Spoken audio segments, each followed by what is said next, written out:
So it's his turn. You won't be able to call in at all? Okay. All right. Has everybody read the agenda? Yes. Yeah, on everything. Is it approved? Do you have No, anybody want to make the changes? I'm trying to get online. Yeah, I had problems too. So you're bragging about beating me getting online, huh? Not playing nice. Hold on, I want to look at the agenda because I looked at it, but other things, hold on, I'm getting there, may have been added that I may wish to disapprove since I'm in such a bad mood. I disapprove it all, even everything I put on there. It all sucks. Okay, wait, hold on. We have a lot of stuff to go through, guys. I know, I want to look at the agenda here. I have a Sorry, printed there's copy something just you in should take care of case. before- I usually That's no do, problem. but sometimes people they sneak things on. Where's Richard? Is he not here? He's calling in. What about John? Because I have stuff for John John. was going to be here Yeah, Wednesday, I've so I got just stuff today. for Maybe the rain got him. Oh, I'm sure John will be here. He just got. Oh, really? Yeah, but see, now I just got past something with Republican on it, and I'm triggered. All right. Frank brought that. Who did? Frank. I did. That's my CRC stuff going around. Thank you. Just ignore it. Karen, did you have something you want to add to the agenda? No. There's John. Hey, John. All right, we'll assume that they're approved since I don't have any objections. We have some guests here tonight. Frank, we'll go ahead and let you start.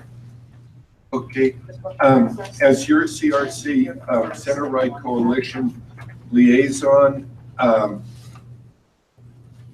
sending literature around. Also, there's an August 11th marijuana debate at Colorado Christian University, if that at all interests anyone.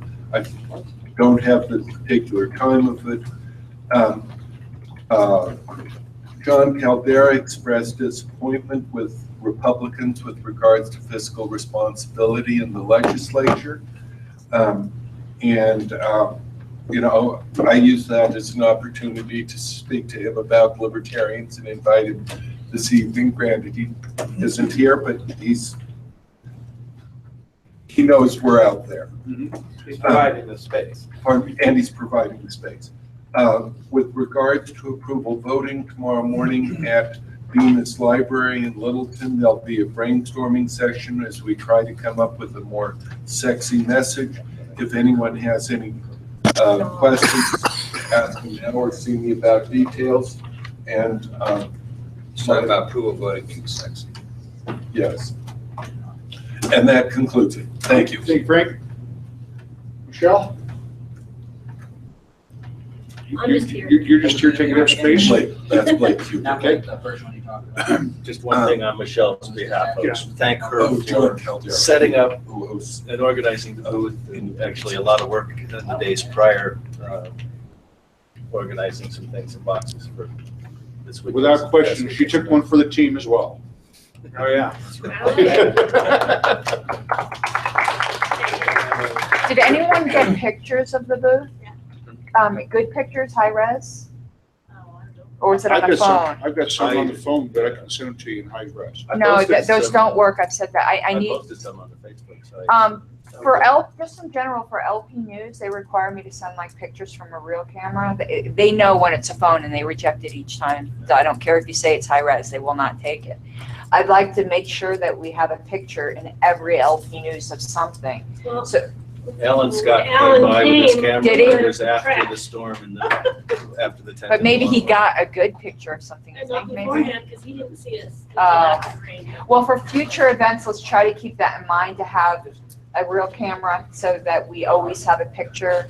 And I like to get different people in the pictures because people love seeing their picture in LP News. So I'd like to include as many activists as possible.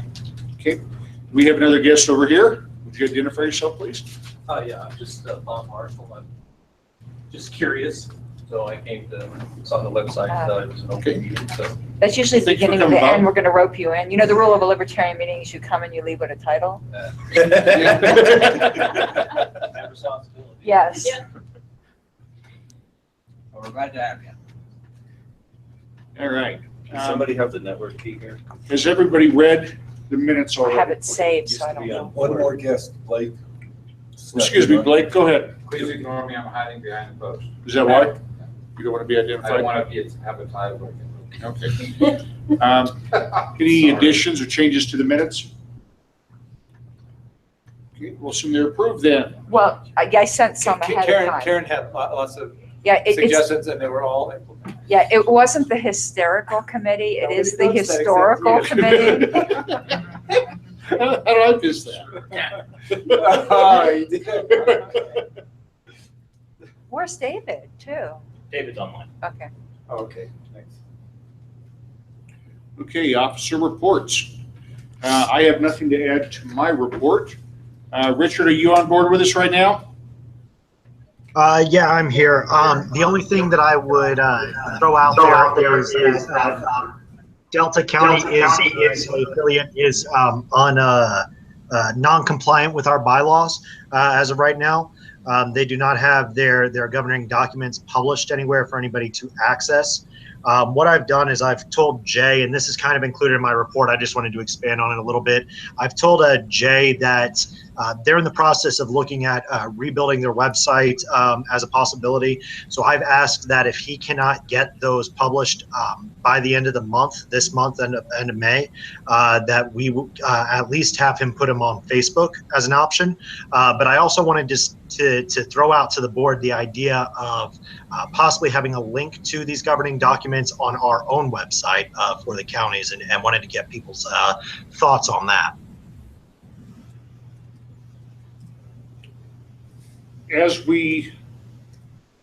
I've got mixed emotions, and I think it's a wonderful idea, but as we get more county affiliates out there, it's going to become a bit of a burden having all the different governing documents for each and every county.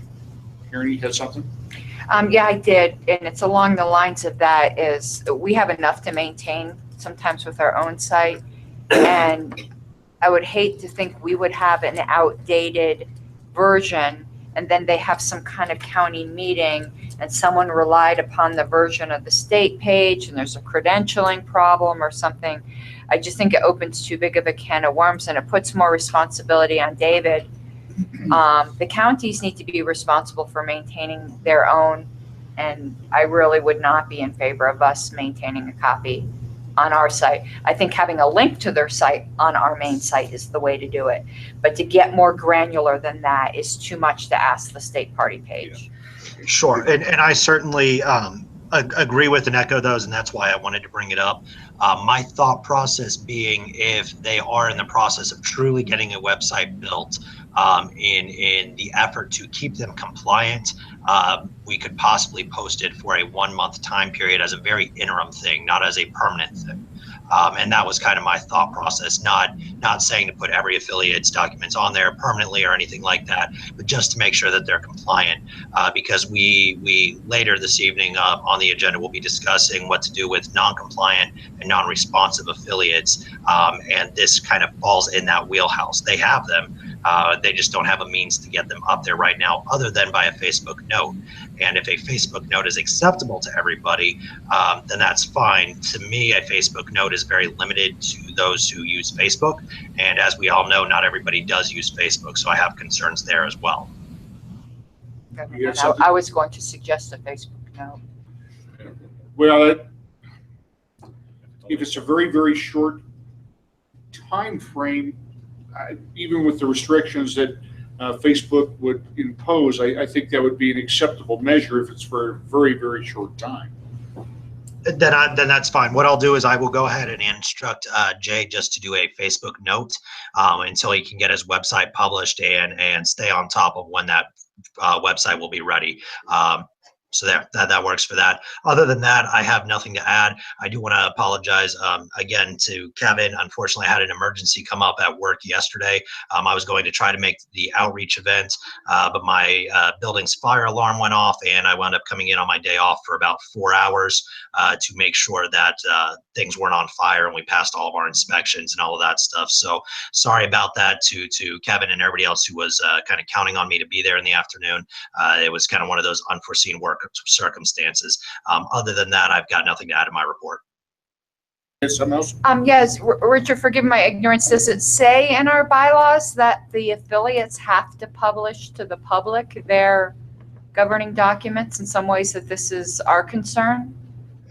It does. It says it at, give me 1 second and I can tell you. 1 minute here.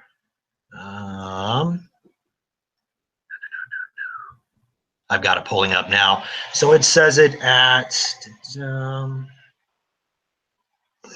Article 9, Section 2 of our Constitution that the bylaws, that they must have their bylaws published to members and the State Board of Directors. Doesn't say how published, though. So Facebook. No, it just says published. I take that to mean online in today's world, but it does not specify how that has to be published. Okay.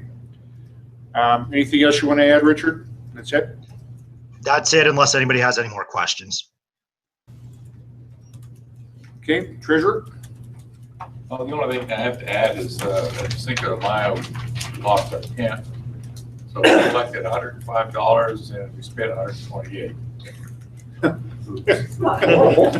But that's, that can be spread, amortized over a variety of, hopefully, events in the future. Depending on the weather. In a situation like that, John, there's no reason to take a vote. You have discretionary spending limits, $200. That was well under $200. Just go ahead and reimburse yourself. Fundraising? Oh, I actually have one thing to add to that, and I did it in the email, but I thought it was something that we should talk about. That was the perfect use of a discretionary fund. I think in the past, and I would like to see this moving forward. In the past, we've kind of treated it as, oh, we could spend $100, and it could be because I want to order just something my position needs. And unless it really is an emergency that can't wait for an email vote or wait for a board meeting, I really don't think we each just have blanket authority to spend $100. It was for exactly what happened there. Okay. Fundraising?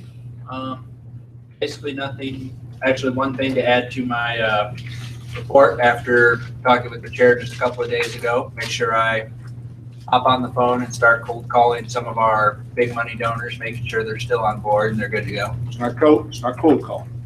They know you. They know us. Okay. Easy call. Easy calling. Easy call. I'm teasing you a little bit. Anything else? Nothing else to add. Okay. Campaigns? Yes, I apologize. I should learn to upload into the current month and not the month where I go and find the document that I want to copy. So apologize for that. So far we've got 3 prospective candidates showing interest in running locally this year. We've got Michael Stapleton, who is looking for Pueblo City Council. John Kyle in Loveland City Council is running again in November. He contested in the special election just in April and garnered 13% of the vote, which was really excellent. And then Jeff Wilson is looking at Aurora City Council in Ward 2. In 2018 so far, we've got 2 candidates looking at Congressional District 4, one in Congressional District 5, State District 3, depending on how Michael's City Council run goes, he may be interested in running for State District 3, and State District 13, Richard indicated he might be a possible candidate there, or in HD 50. In HD6, we have Kat Martin, who's expressed interest. Daniel Lutz has HD 13 interest. I've got 33 interest. Eric Mulder in 36. Caleb Bolander in 48. 50, I mentioned 56. Kevin said he will participate again. We have James Tribert, who is interested in running for Colorado University Regent, depending on whether or not he's allowed to, as an employee of the university, run for regent. So we'll see at that.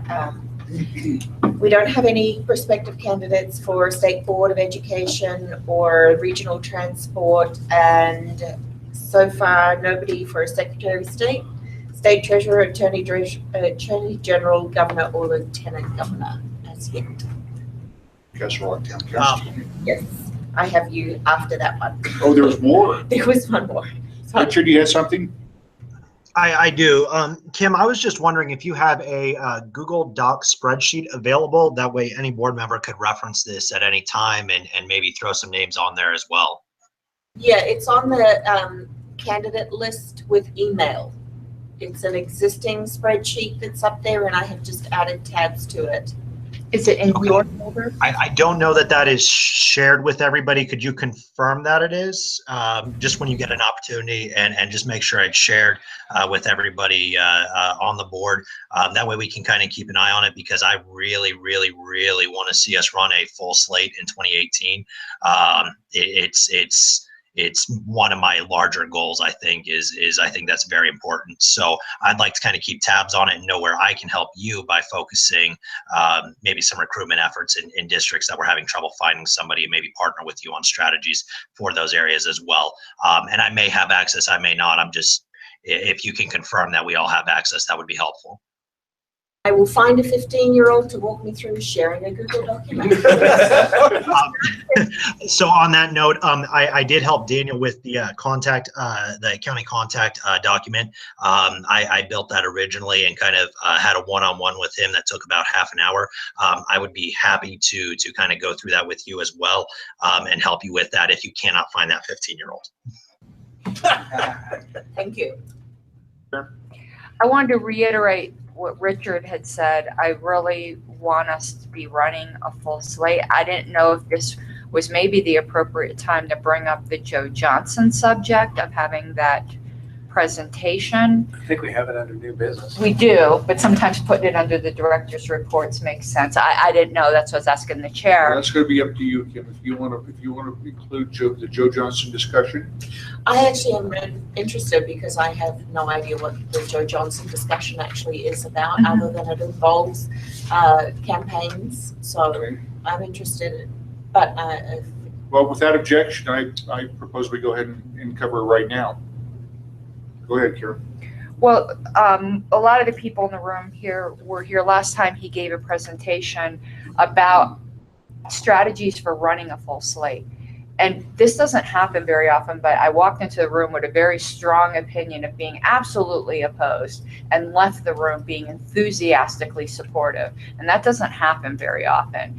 I would love for him to give that presentation again. I know one of his requirements to assist the board is that he has 100% agreement from everyone on the board. Otherwise, he says he lost 2 wives to the LP already, and he won't sacrifice more of his life unless he has full support. But I think everyone would benefit from hearing it.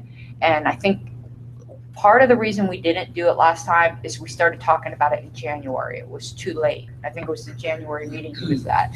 But now we've got plenty of time, and I think we could successfully implement this if everyone liked what he had Could to you back say. up a little bit and give Kim a little bit of an idea of what Joe Johnson is all about, what his ideas Well, are? there are people here who know a lot more about him than I I've do. actually done one Okay. of the full slate, actually 2 of the full slates with him. He Okay. did one in the year 2000, and I ended up running, and then another one later on. And we had 3 of us, and we went district by district, and we would call every Libertarian in that district. We just keep calling until somebody agreed to run, and then we'd have a candidate. We'd go to the next district and call until we get somebody to do it. And most of your calls, nobody answers, so it's, takes a while. But we got some good candidates. We got some really lousy candidates. We had one candidate where any other Libertarian in that position would have won, because they, Frank. But despite Frank's generous donations and lots of time, this guy would not campaign, and we couldn't win. So, there's good and bad on this full slate thing, and people have rejected that in the past because they say we get a bunch of lousy candidates and it makes the Libertarians look like, loons. So, because we just call until we get the first one instead of, calling every Libertarian. so one of the goals that I have for this year is getting together a team to make a campaign video that party endorsed candidates can then put their name and contact information on and utilize in their campaign, especially for next year. And so maybe. Yeah, Frank provided door hangers and everything. Yeah. But perhaps maybe we could invite him to our next board meeting to give a presentation. We don't have to accept what he has to say. The problem is Joe Johnson is a valuable resource, and he puts a lot of effort into that presentation, and then we blew him off. Well, I wish the we end. didn't. I mean, I he's know good. I wish we didn't, but we did, and we didn't get back to him on time or anything. And that's what he does for a living as a salesperson. So for him to take his time and come, we should be pretty much convinced before he shows up. So. Well, Well, without mentioning may names, I? So here's my concern, and I agree with you, Mike, but we also have a lot of new board members, and I actually don't think most of the board members heard the presentation, including myself. That happened before I got on the board, and I'm one of the, I think, older members of the board at this point. So I do think we need to have some value to have it. We can certainly outline it as best as we can, but I don't think most of us here have heard the presentation or can go over it, which is, I think there would certainly be a benefit to bring him in and not fully commit, but let him know that we are very interested, that those that are on the board who have some idea of it are very, very interested, and we just want him to kind of propose that to the rest of the board. That way we can get their informed feedback. I mean, Lily was really concentrating on her Senate campaign at the time, and she didn't do the appropriate follow-up, and there's just a lot of things fell through the crack. I think Wayne would commit to follow up with him one way or another. He was left hanging last time. It wasn't handled properly last time. I think if he knew there were a couple people, and I would raise my hand, that are very enthusiastic about the idea, that he would come. One of the things that really sold me, he addressed the objection of the terrible libertarian or the line holder that won't do anything. It's like, if the board will commit to recruit, and you guys know I can recruit volunteers. I'm like one of the most recruitingest, volunteeringest person here. If we can recruit a group of volunteers who are willing to answer these candidate questionnaires, we can make the most horrid libertarian look so perfect on paper that we could have what looks like a great slate. If it's someone who doesn't really want to run a campaign and just wants to be a line holder. And I think Richard did that last year, didn't he? Richard, didn't you fill out questionnaires for candidates last year? I helped fill out some questionnaires. I did, yes. I would actually like to have this coming election season an idea of the kinds of questionnaires that were proposed from the various media outlets, and have some canned answers available in the candidate group that Richard started last year. This is proving to be quite a good resource for people to chat back and forth. And if we can say, hey, Deborah Post has a questionnaire coming out, and here's the libertarian viewpoints and talking points that you can use to answer these. So that is something that I would like to have available. And so just for my edification, is anybody objecting to a full slate idea, or? I think we're very open to it. It's not that we approve it, it's that we have to have some people that will do it. And it took a lot of time from it was like 3 people that worked on it last time. And it was a lot of time. It's a big commitment. I can get the volunteers. To make all the phone calls. Yeah, well, because I have people begging me to volunteer. I think part of the problem we never got volunteers in the past is we didn't effectively ask for them. And maybe now email's more efficient, maybe the technology's different.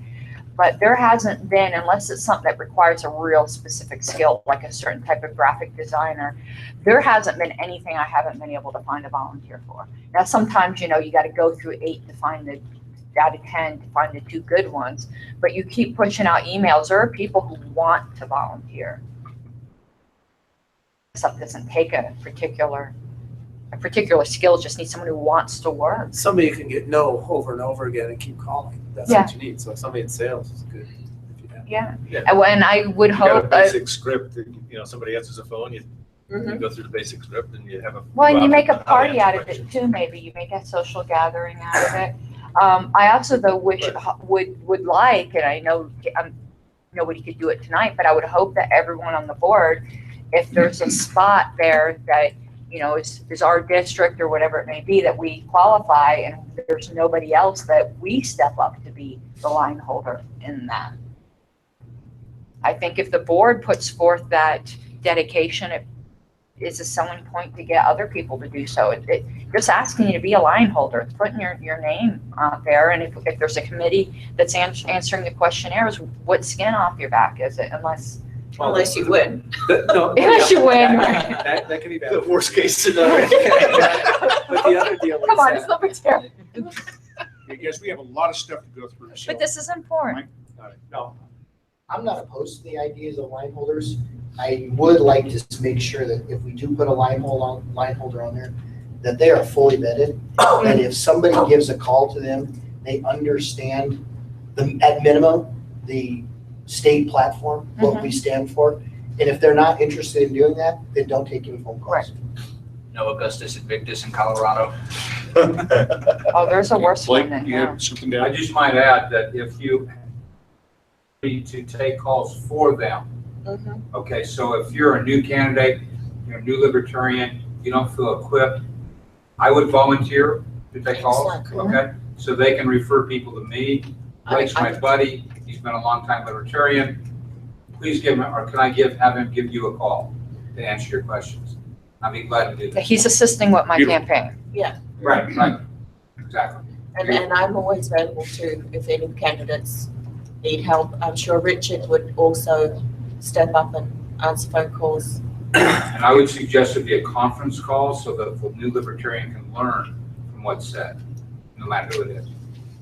Richard just went to the restroom, so Oh. he can't respond. Oh, we can volunteer him for everything. Yes, that's exactly what you should do. He's not on video. Is there anything else you want to add? No, everything else is fine. do we make a decision on the Joe Johnson thing? Should we invite him?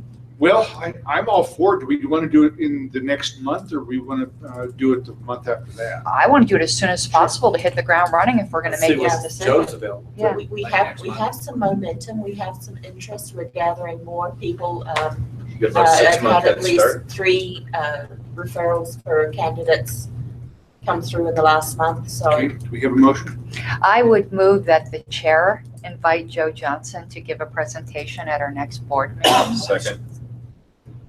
Any objections? All right, so moved. Daniel, I will call Joe Johnson. Do you have his contact information? It's in Mike? Nation Builder. He's in Nation Builder, okay. I'll reach out to him, and if for any reason I can't get him for this upcoming month, I'll get him for the following month if possible. If you promise him a cigar and a scotch, he'll be here. I'll volunteer to That might give him, have to be afterwards. I'll volunteer to buy him a scotch. All right, very good. Outreach. Oh, just a little bit to add, because we had a pretty significant weekend since the report was generated. We did have, I think, a fairly good slate of volunteers. There at no time were there less than 2, in addition to myself, available in the booth. And actually, if it gets to be much more than 3 people, it's almost too crowded. We had, times when I think we had 6 clipboards with tests on where we had all 6 running at the same time. And then, of course, you have times when you got nothing going on. Saturday afternoon was very, very active. I think it's probably typical of that type of event where peak time is going to be somewhere between noon, 1 o'clock, and 4 or 5 o'clock in the afternoon. Sunday morning started very slow. I think it's tends to be kind of either a very religious crowd that attends that event and they're all in church, or they're recovering from Saturday night. But Sunday afternoon started pretty much similarly to Saturday until the rain came. Oh man, we had a gully washer. Up against the curb. The water was over the curb, and the lake coming back into the road from the curb was about 3 feet in. And fortunately, we saw it coming, so we had kind of everything covered up and prepared to accept the wind that was coming. Learned a lot from the day before, but that pretty much shut the event down. I mean, the crowd left. A lot of vendors. Unfortunately, the festival organizers stuck to their guns and said, you will not be able to get a vehicle in here and unload your booth until after hours, which is 8 o'clock, and after the police have given the all clear to bring vehicles back into the property. So we just finally gave up. Michelle and I ended up carrying everything, the approximately half-mile round trip to the parking garage and back, and we were out of there by about 7 o'clock. Just kind of a head start on the coming events. First weekend in June is People's Fair, and 2 weeks following that is Pride Fest. We'll have a similar schedule, and already had volunteers that came this past weekend who said, sign me up for the next time, so we've got a head start on volunteers for that. Do we have, did you get a list of all the volunteers that Marie had from last year? There may be one somewhere in the files. I spent a lot Might of be time worthwhile going to reach through out to her. archives, and I could, Yeah, reach out to her and see if she has a list, because she got a lot of people that we could call again this year. yeah, and We're ready to go. frankly, my buddy here on my right and I are going to work very closely with the locals and affiliates. I think really what we should be involved in actually hosting and staffing events as a state party are events that have a broad multi-regional crowd. We should be very active in encouraging the affiliates and locals to do their own events, and whatever we can do to support them in terms of even staffing if necessary. But we shouldn't be hosting every little event in town. We've already had several requests. Parker wants to do a parade, or Douglas County wants to do a parade in Parker. And, we're going to do whatever we can to help them. Yeah, well, we'll talk about that later. Clayton? I have 2 questions for you. One from David Atkin, for Kevin. Where's the contact information? The contact information for my list of volunteers? No, all the people came to the booth. Oh, I actually have an Excel sheet of the people who had volunteered in advance. We did have a couple of people show up that weren't even on my schedule, and I'll get closer to. He's talking about the informational. The Cinco de Mayo. Oh, there is on the, where exactly is that? Marie already had folders set up for all 3 of those events: Cinco de Mayo, Pride Fest, and People's Fair on the Google Drive. I don't know if that was in the outreach folder. I think they're looking for the So we- paper slips that we got. Right, Yeah. when you do Oh. a quiz and somebody fills it out. Okay, yeah. David, we will be sending those to Dee to input. That's Dee's permanent volunteer position. Okay, thank you.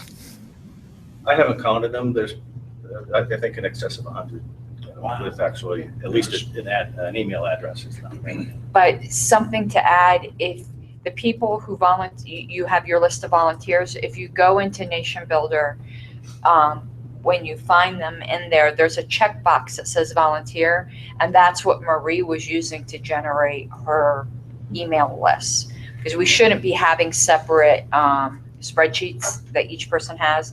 So there is a check mark. So if somebody has volunteered, check mark them as a volunteer, and we can generate mailing lists The that way. spreadsheet I created was basically to set up a Yeah, a calendar schedule. Yeah. So, who's going to be there from 8 to 10, Yeah. from 10 to noon, and so on. Just saying for the future, yeah. Okay, question 2, please. Bruce Griffith asks, I have materials for Sugar Beet Days in Sterling. Any progress? Actually, that's in my report as far as requested events for the future. And that's what, a September, was it August date? It's September 16th and September 17th. 16th. Yeah, I think actually a couple of events on that maybe your Broomfield Days as well on that same weekend. It's on my list. I don't know if there's a deadline to get involved with that, but again, that's probably a type of event that we want to try and find local hosts, and we would support them if we can, if there is such a thing in Sterling. Excuse me, go ahead, caller. This is Bruce. There is a local group out in Sterling. It's headed by Danny Sonnenberg. He's the guy to contact, but it's only an affiliate, and it's a very small one. It's actually a development group, and Danny resigned that post about 3 days ago, so there is no contact out there. Darn. Just logistically, to you know, be there and It's not practical. set up and tear down and the whole thing is, there needs to be somebody local that can be the key contact to run the event. Michael, you had something? I was just following up with local festivals. Have you seen anything from the Public Chamber of Commerce for the Chili Fest yet? No. Usually, No, but one thing I did do was I went back through the archives of outreach reports going back as early as the beginning of 2015 and tried to, you know, get a feel for what events we've participated in the past. And I would encourage any of you that have a recommendation, I'll put anything on the list and investigate it. I know Chili Fest was one that we've participated in the past. I have no problem staffing that one and setting up in Terry County. Just I have a major portion of my budget. Anything else, Kevin? I think that's it. Any regions? Only two things I had to add was down in Dolores County in Dove Creek, Joshua Robertson down there had, I talked to him on the phone, he got an opportunity to put the Libertarian Party of Dolores County in a parade. Now he's got about 4 or 5 consistent volunteers, and I was going to talk with you, Kevin, and you, Karen Ann, about ways that we might be able to lend some support, considering that it's out there on the western slope, small town community. That might be the kind of thing that, I don't know, we may be able to generate some kind of media interest for. And then as far as you, Kevin, I was going to talk to you about maybe some support we could send his way, and I was going to look at potentially trying to go down there as well. That's, like I said, around July 4th. And then up in Boulder, Ralph and those guys are set up a booth they do every year in UC Boulder, and they're going to need some younger volunteers, some more college age volunteers to kind of come up because they don't have any intrinsically in Boulder with their group yet. Those are the only things I'd add. Okay. Question for you, Dan. Yes. If you're planning to go over and visit development groups over in the mountains or the western slopes or down south, would be interested in carpooling something so that I can get around and see about campaigning, drumming up support for campaigns down there. Absolutely. So I may not always be able to go, but for the most part, I'd like to try. All right, anything else, Dave? Nope, that's all I had. I would just kind of maybe tag on with this. If a group wants to participate in a parade, is there some recommendations on, you know, is there a banner they should carry or float or? Well, if they're full-on Yeah, affiliates, they have some shirts. autonomy. They can kind of make that decision themselves. If they're a development group, I think we have some sway over their decision on that. I think if a development group, we'd want to have that faster ideas. Yeah. You know, unless it's just standard taxation. What I'm saying is people are coming to us and asking us for ideas. Yes. You know, kind of a quick list of things that we could recommend. Do we have a parade banner? We just use the one put on the booth? That's all we have. What does it cost to make a banner like that? It's cheap, $120 for So, family. One of the things I'd like to be able to do is have access to soft files of virtually everything that we've got. If an affiliate wants to have their own banner, we can provide them the file. They can. I have the graphics, so they can always get the graphics from me. Every time I make a banner, I save the graphics files. We found on the booth too that the new gray Libertarian Party of Colorado banner and the reverse is the Win a Free Country Right. are the same size. We put them back to back. So on the back of the booth, the Libertarian Party of Colorado is facing, and we had a lot of traffic up that sidewalk behind us. So we had the Win a Free Country. Well, I'll let you know about this. I got those banners, believe it or not, for $15 each. Sweet. Oh. Yes. I told you, when you guys gave me that money, I told you I was going to squeeze every dime out of it. Zazzle.com every once in a while has sales, so I watch. And I got those 2 banners and the one we used at convention for $15 each. So we'll get more when that sale comes again, because you can never have too many banners, particularly if we're going to have outreach booths on the same day. I can't imagine there's an affiliate that wants to be involved in a parade that couldn't come up with $15 to buy. Well, you know, that sale's not that often, Yeah. but I'm just But saying. that's the kind of thing. I mean, yeah. if we had a or Yeah. 5 or 10, Right.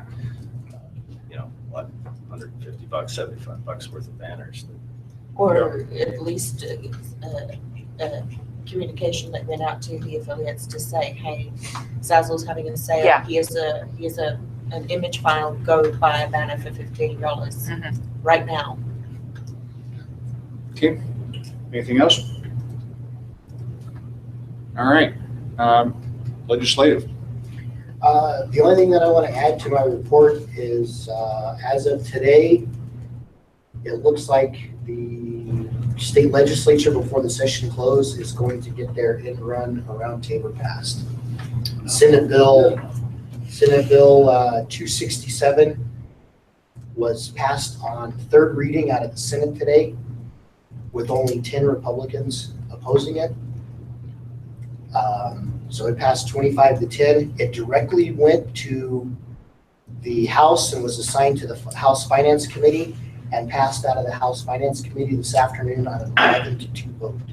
God. It's going to be second reading tomorrow on the, I haven't got the schedule for sure, but I'm sure it's going to go to second reading tomorrow on the House floor, and third reading Wednesday before they adjourn.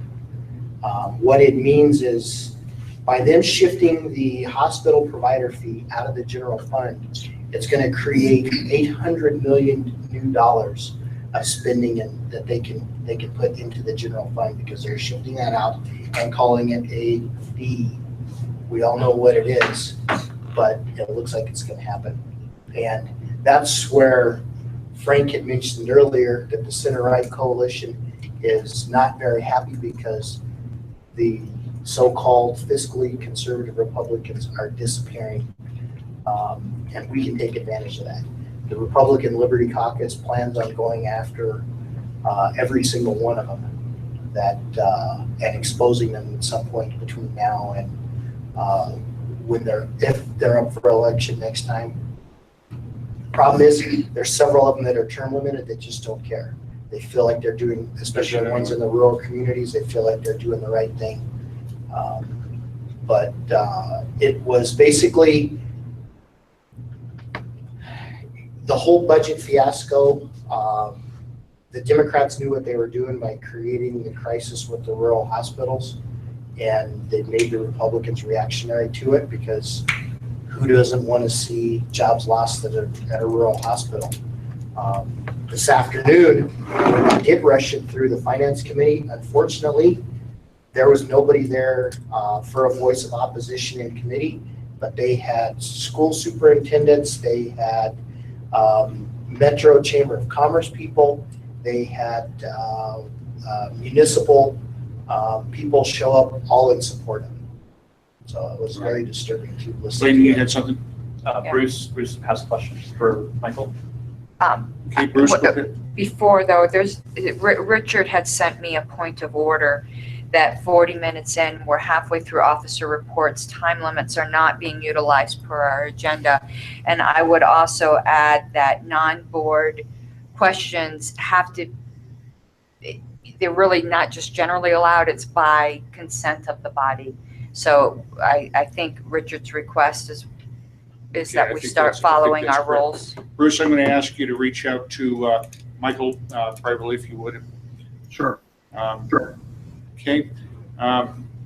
Membership, we don't have Steve. He's not going to. But Steve did ask me to work kind of as a proxy, and what he wants is direction on the newsletter. He notices that Karen Ann's newsletter seems to cover the things that he thought he was going to be putting in the newsletter, and what actually do we want in the newsletter. He does remember that we said it was an internal document, but what do we want in? Volunteer opportunities, et cetera. I mean, you're already covering that. So that was his question for the board. Well, I don't think we've ever had a clear outline on what we want to have in the newsletter. Right. I have a lot of thoughts on that. I don't think advertising for volunteer opportunities is a newsletter. It's a call for action, which any of us could do. If Steve wanted to start sending out these email blasts, I just happen to be the only person to do it. In my view, a newsletter is things that would report on, hey, we were at Cinco de Mayo and we got this many people. And, like Kevin would write an article. Newsletters are articles. and meteor stuff, not meteor like coming from the sky like the sweet meteor of death, meteor as in like food, not blasts that say we need money or we need volunteers. To me, that's just a call for action that any of us could do, and one person just happens to be the one that hits the email button. A newsletter is a structured type of thing, but if Steve would like to start doing the call for volunteers, that's fine. I just happen to know how to work Nation Builder, and we hadn't had a meeting yet where someone else was going to do it. Good. Could I make a recommendation? Since you are the communications director, I know we had some change in the bylaws as it relates to the newsletter specifically. But I think as such, you should pretty much be at the head of all communication regardless. And Steve should work very closely with you on how you want him to handle that. Well, I think that's the way we worded it, specifically the wording that because it was my proposal in bylaws, and I believe it did pass with final responsibility for publishing a newsletter. It was never meant to be put totally on membership. That communication should work, that the line is not always quite so neat. Yeah. I mean, it's neatly in this way. Is there a media request? Yeah, Steve's not going to deal with that. I'm going to deal with that. But when you start dealing with a call for volunteers, I think our roles overlap there. Yeah. When it comes to art, yeah. Especially as we're all starting up, Steve. Oh yeah, I'm more than willing to. I know that you would take calls pretty much 24/7 if there's a question. Yeah. And Steve can certainly deal with you directly, and you will guide him. Yeah, but I think Steve had asked also for examples of past newsletters so that would help him understand the types of subject matters. If you go to, I want to send him to the right spot, to the LP Colorado site. Are those newsletters that you and more importantly the rest of the board approves of? They Because were, in the old days, I mean, like when I was running the newsletter, it was a very different device. well, I would say the ones that are the old Colorado Liberties are what the committee kind of had in mind when it was speaking of newsletter falling under membership. Yes, but those are meteor good newsletters. And that is definitely, I believe, what we had in mind. Karen, is that something that you can go through, find a couple examples that are good and get them in Steve's hands? Yeah. Okay. Would articles like, you know, how much fun it is to run as a Libertarian candidate, that sort of stuff, what's involved in being a candidate, those kind of articles be available to be submitted? Yeah, you know, that's what Alan did. Alan would reach out to the board and say, each of you guys need to submit a newsletter article to me. Steve should not be expected to be writing newsletter articles. So he would reach out to, particularly this time of year, to campaigns, to outreach, to fundraising, to whoever. All of us should be submitting meteor type articles for Steve's consideration. We could also reach out to the county affiliates too. Yes. All right, Richard, you had something?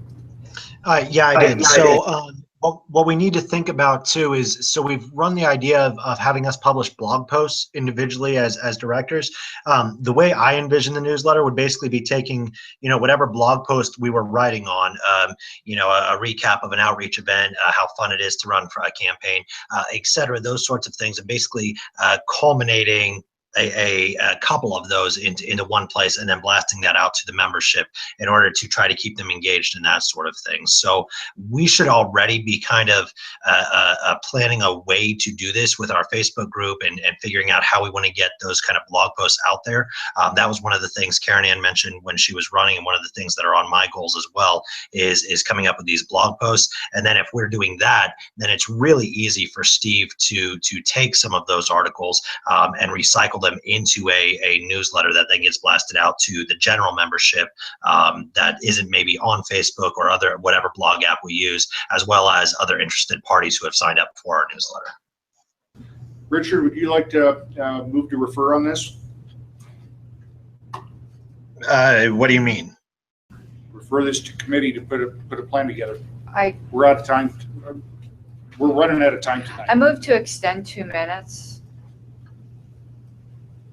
Any objections? Okay. This isn't a committee thing. This is Steve's decision. I think moving to committee removes some authority from Steve that we shouldn't be doing. I'll send him examples of the way the old Colorado Liberties were. And I think Richard's point is well taken.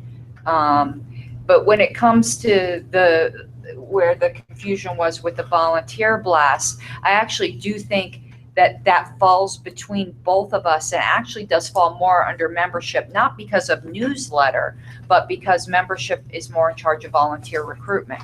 I've done it only because I'm good at it, and I don't mind continuing to do it, but I would be working more with Steve because he's the boss of that.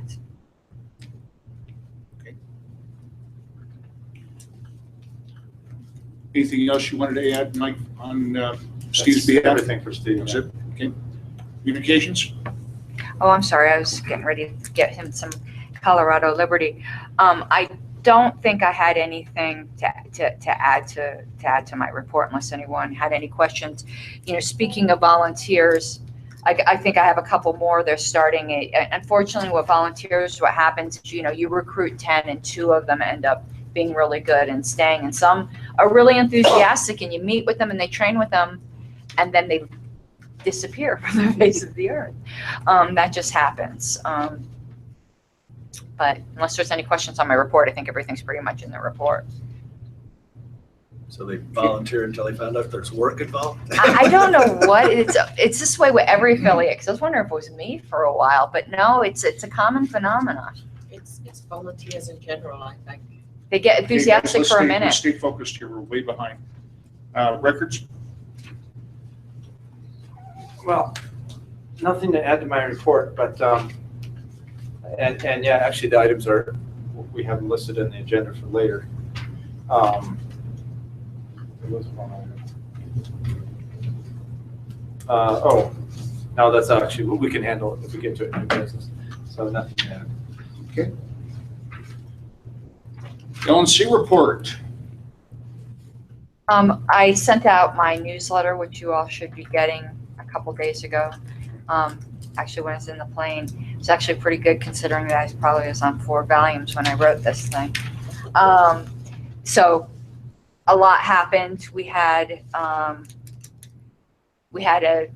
April LNC meeting. I received the appointments for the platform committee and the bylaws committee. And just as a point of information for the board, I ended up having to raise a point of objection, which the rest of the board might not object to, but I certainly objected to it. We went into 6 rounds of platform voting between myself and Erin Starr. And when it was coming down to the wire, the comment was made by Erin Starr, well, her husband is chair of Colorado, with the insinuation being that they shouldn't vote for me because he would just rubber stamp me being our appointment and that all of you would just go along with that. And I was extraordinarily offended by that and raised an objection to the rest of the LNC. I felt that was an insult to Colorado. It was an insult to me. It was an insult to our chair. So I did raise that point. But I did get that platform appointment. We did not. Was that the coin toss? That was the coin toss. So I forever will love New Jersey because I won by calling New Jersey. Colorado has lost national members, so we need to continue recruiting on there. As you know, now it is public that the Libertarian Party of Cuba is starting, so that's now public information. We did not end up hiring a committee to do recommendations, a post-mortem, so we're on as it were on the Johnson campaign. But pretty much everything is in that report. If you had any specific questions, a lot happens, over the course of these 3 months. Our next meeting is in August in Kansas City. So unless anyone had any questions on that, it's all pretty much in the in the report. Any questions, anybody? Okay. Standing committee reports, start with technology. Next month, I may be able to improve improve the video quality, or maybe not. We'll see. I'm working on it this month, so. Okay. Other than that. Thank you, Clayton. Steve? Convention committee, how'd that get on here? Well, that actually should be on there. I We had don't it, have anybody. no, but I had some feedback from, I had some feedback from a member. I'm not so sure the member wants me to use their name, so I'm not going to. They could let me know afterwards and I could email the board. The member had made the comment that they thought that Laura Ebke was treated somewhat disrespectfully in the panel discussion, but probably inadvertently due to unknown bias that we all have. It was felt that the moderator was always turning to the men for the questions, and that perhaps Laura might have felt slighted that this was noticed by several people in the audience. So it's just something to bring to attention. I don't think it was anything done on purpose. We have cultural biases, but that was something that a member asked me to bring up to the board to be conscious of. And maybe we reach out to Laura to see if perhaps she felt slighted. I thought Laura did a fantastic job of answering those questions. She did. David, do you have anything for us? You're not on the agenda here, but that was my mistake. No, I don't. Okay. Can I John? add to mine? David encouraged me to work on a budget. And I have come up with sort of a very rough draft. I thought I'd just pass it around. I don't need any feedback on it. It's just. Could you put that in an email and send it out to everybody? No. It's not ready. I'm just showing up what it's. Okay. Just pass it around. All right, general orders. Let's talk about mailing new libertarians. I got that back This on is- the agenda. Yeah, it's back on the agenda. Go ahead. What, You me? had 2 minutes. No, I'm sorry, 4 minutes. 4 minutes. I don't need 4 minutes. This is something that has been on the agenda for now, it's probably a year.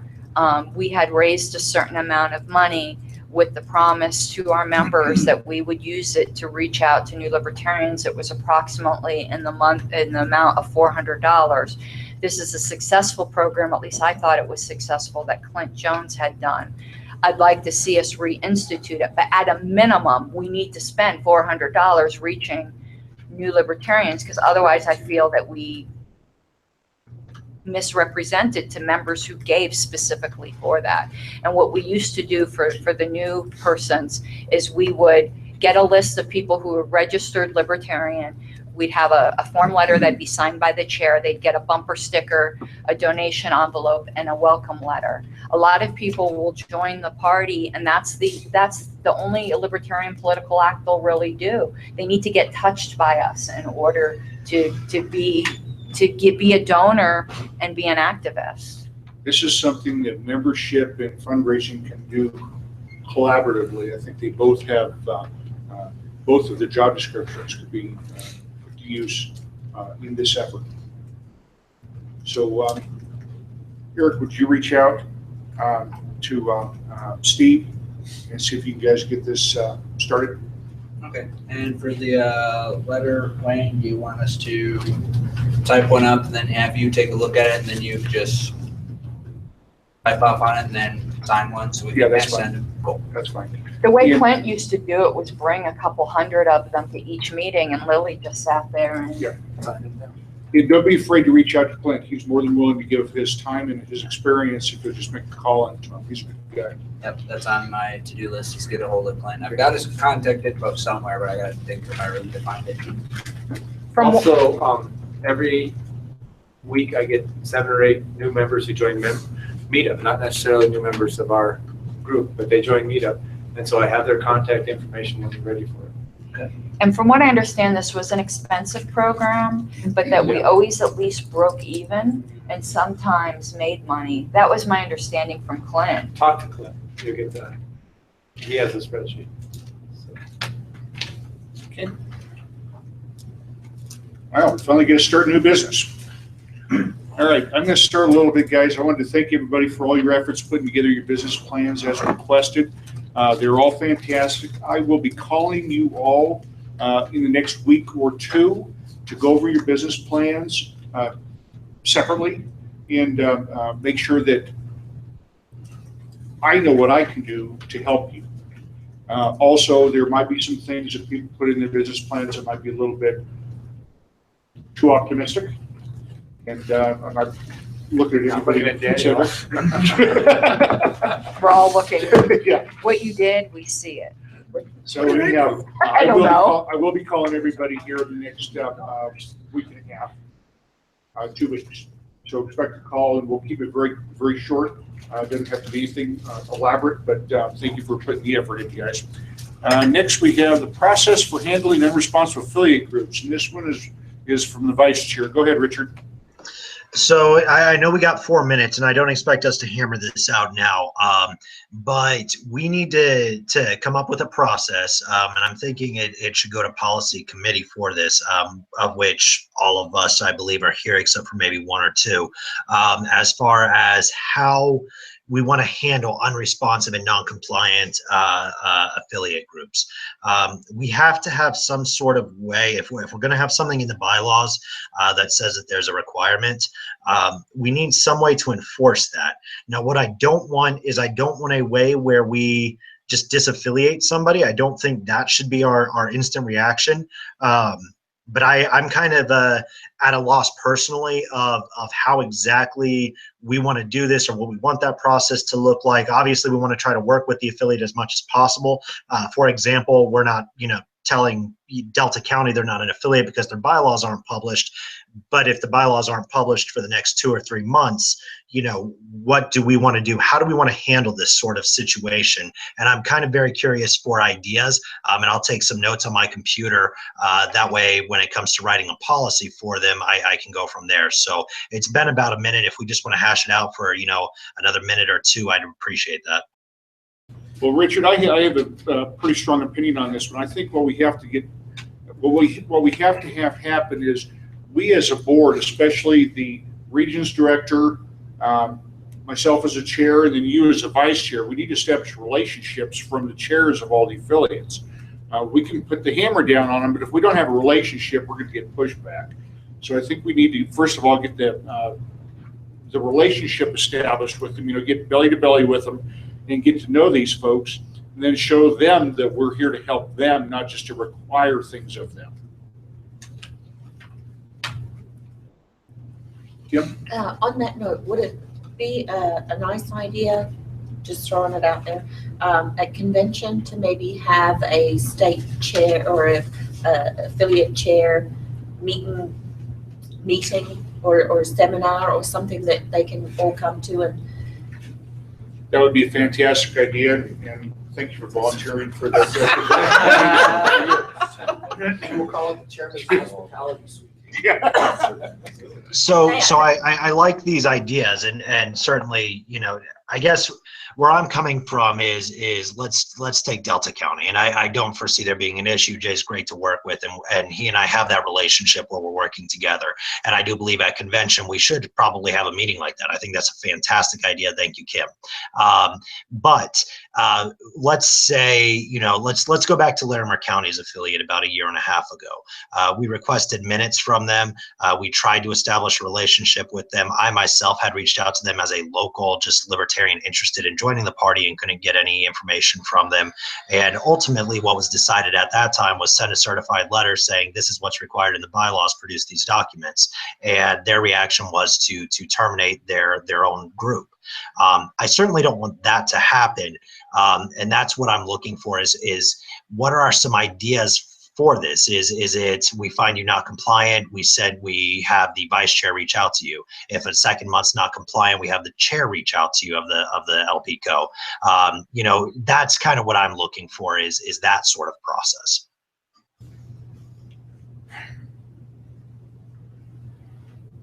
I think, Richard, the success we had when you weren't getting responses and after I reached out, with the exception of Ralph, we got pretty quick turnaround from the other affiliates that had not responded yet.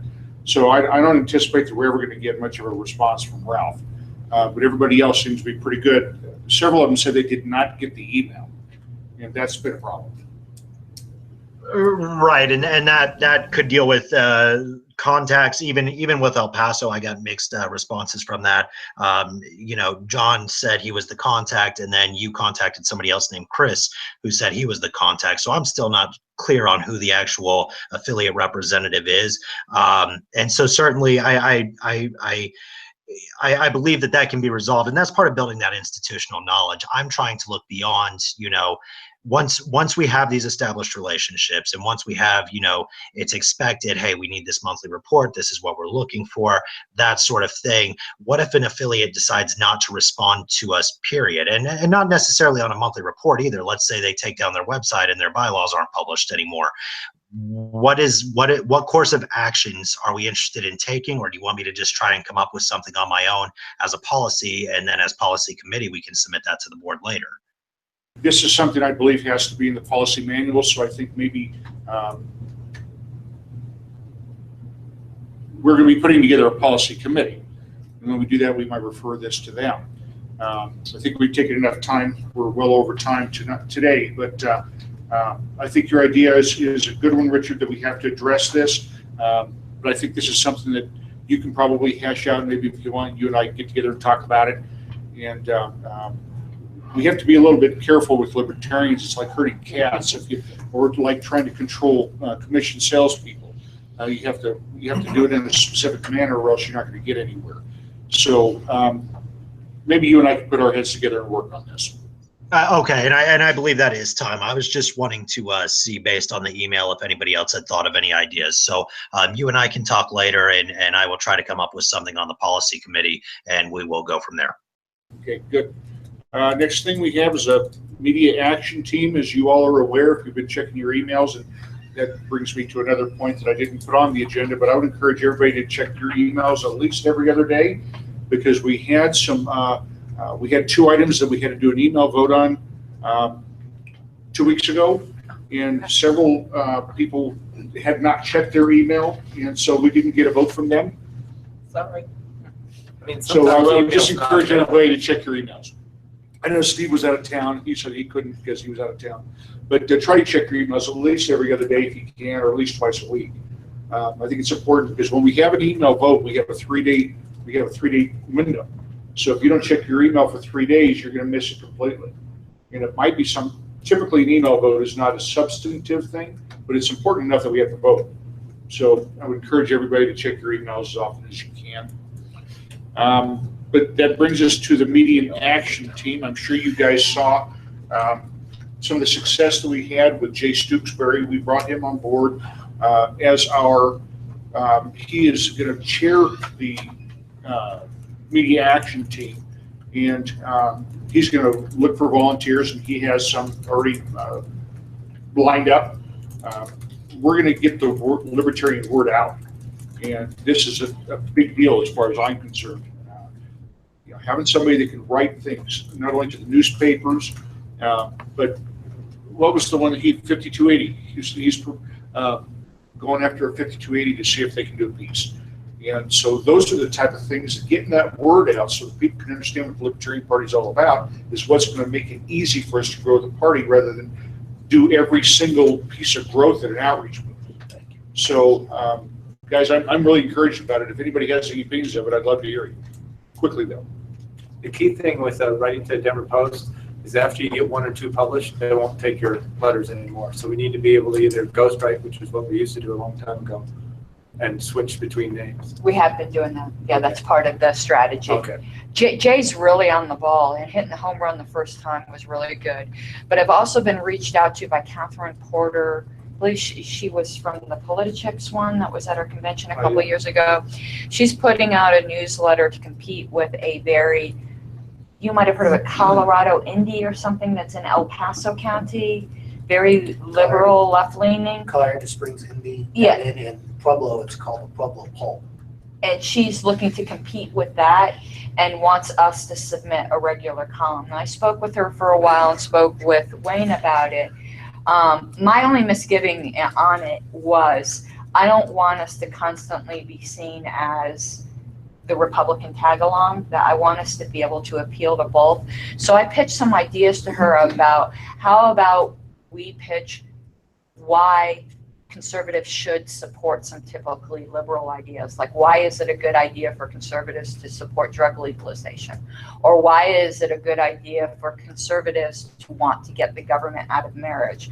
So I think if we do that, she loved the idea that it would resonate with her conservative audience, but wouldn't continually paint the caricature that libertarians are just another flavor of Republican, because I really want to avoid that.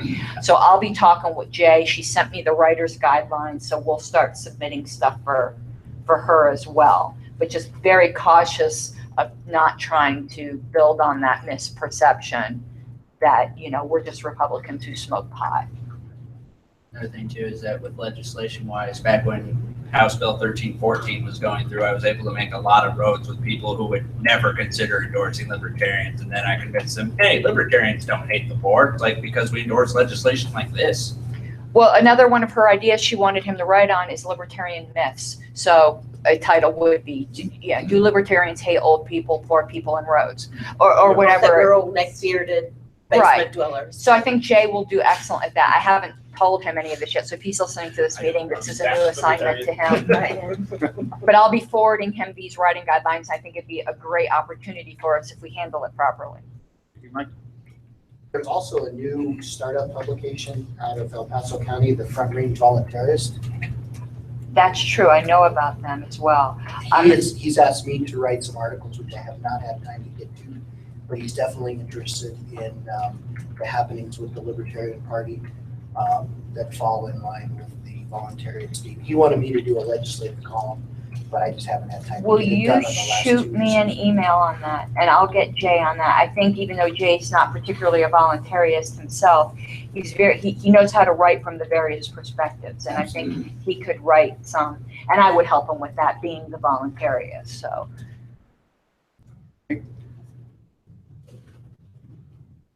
Next item we have is applications for LNC Platform Committee. Richard, this is yours. Yeah, and it should be of interest to all of us. As we are all aware, and as Karen Ann mentioned earlier, we have a spot to fill with the LNC Platform Committee. We need to consider what our application process needs to look like when we want to do a call for applicants and that sort of thing. I think that I'm welcome to ideas as far as the application process. I think that honestly, though, Karen Ann, having gone through it and doing all of the work that she did for the LNC Platform Committee as far as research and questionnaires, is probably the most qualified to come up with a solid questionnaire. And I'm always cautious to put things on her, but I think that this is something that we need to discuss as far as a timeline and when we would like to appoint. And Karen Ann and I have briefly talked about it already, and I'm just Karen Ann, would you like to add anything to that? There's actually quite a bit I'd like to add to this. There are several considerations, and I'm taking off my LNC hat here and putting on my Colorado board hat. Do you want to ask first? I'm just noting that you and Richard are both running for the position. I'm no longer running for the position. I got the LNC appointment, so I would It's just not. Richard and Deborah right now. Well, those are the two that have expressed interest. Actually, Mark Montoni has expressed interest as well. I have to tell you personally, I was quite horrified by the LNC process, and this isn't a secret to the LNC. A lot of people will go, why is it the same people on these two committees when you had 84 applicants? And here's the reason. The application, frankly, sucked. I tried to get the application better, and I was summarily dismissed. I think it's terrible the way they do that. The applicants don't know what the LNC is looking for. And you as an LNC member, if you were one, are not going to vote for someone you don't know, who didn't give enough information on their application. But they didn't give enough information because they didn't know what kind of information we were looking for. So in typical fashion, I got a burr under my saddle, and I spent about 80 hours personally interviewing each of the applicants so that I could make an educated vote on them. So I ended up voting for people I'd never heard of before because I liked the answer to their applications. So I would suggest that we send out a good application, that it be a genuine open call for applicants. I wouldn't mind writing some proposed questions, but I would want it to go by the board. The type of questions I think we should be asking, since this is a Colorado applicant, is, you know, how they align with the values that we as the Colorado party would like to see reflected at national. And I have some definite, you know, ideas, you know, on that. So I'm sure everyone would have some input on that. But here's the second consideration, and here's where things get a bit controversial. And I've actually had a change of heart on this. The affiliates have until February 28th to name their appointments. If even one affiliate waits until February 28th, the National Platform Committee cannot start deliberating until the last affiliate either passes the deadline or names their appointments. By affiliate, do you mean state party? State party affiliates. So here's the question that the board has to consider. Do you really want the platform committee to have a year to screw around with the platform? Or are you essentially happy with the national platform and think that, that idle hands make for devil's work, and you really want 20 people thinking they have to do something for a year? I used to be of the opinion that let's give them a year. After now my time spent on the national level, I would actually encourage the Colorado party to wait and appoint our, I wouldn't suggest waiting until February, but I don't suggest we be in any big rush to do this, that we very much take our time, make sure we have good applicants, and decide. Essentially happy with the national platform. I can tell you as an applicant, I have 2 or 3 changes, some of them a couple words each, that I think should be made. In reviewing some of the applications, there are people who want to do like a whole rewrite, and I'm like, oh my God, no. So that's something that we as a party have to tactically decide what we want to do. Do we want to appoint right away, or do we want to exercise our prerogative? We are not abusing any privilege or doing anything wrong by waiting until the deadline or close to it that the national bylaws gives us the right to do. That's our power as an affiliate, and I think as a board we need to make that kind of decision as well.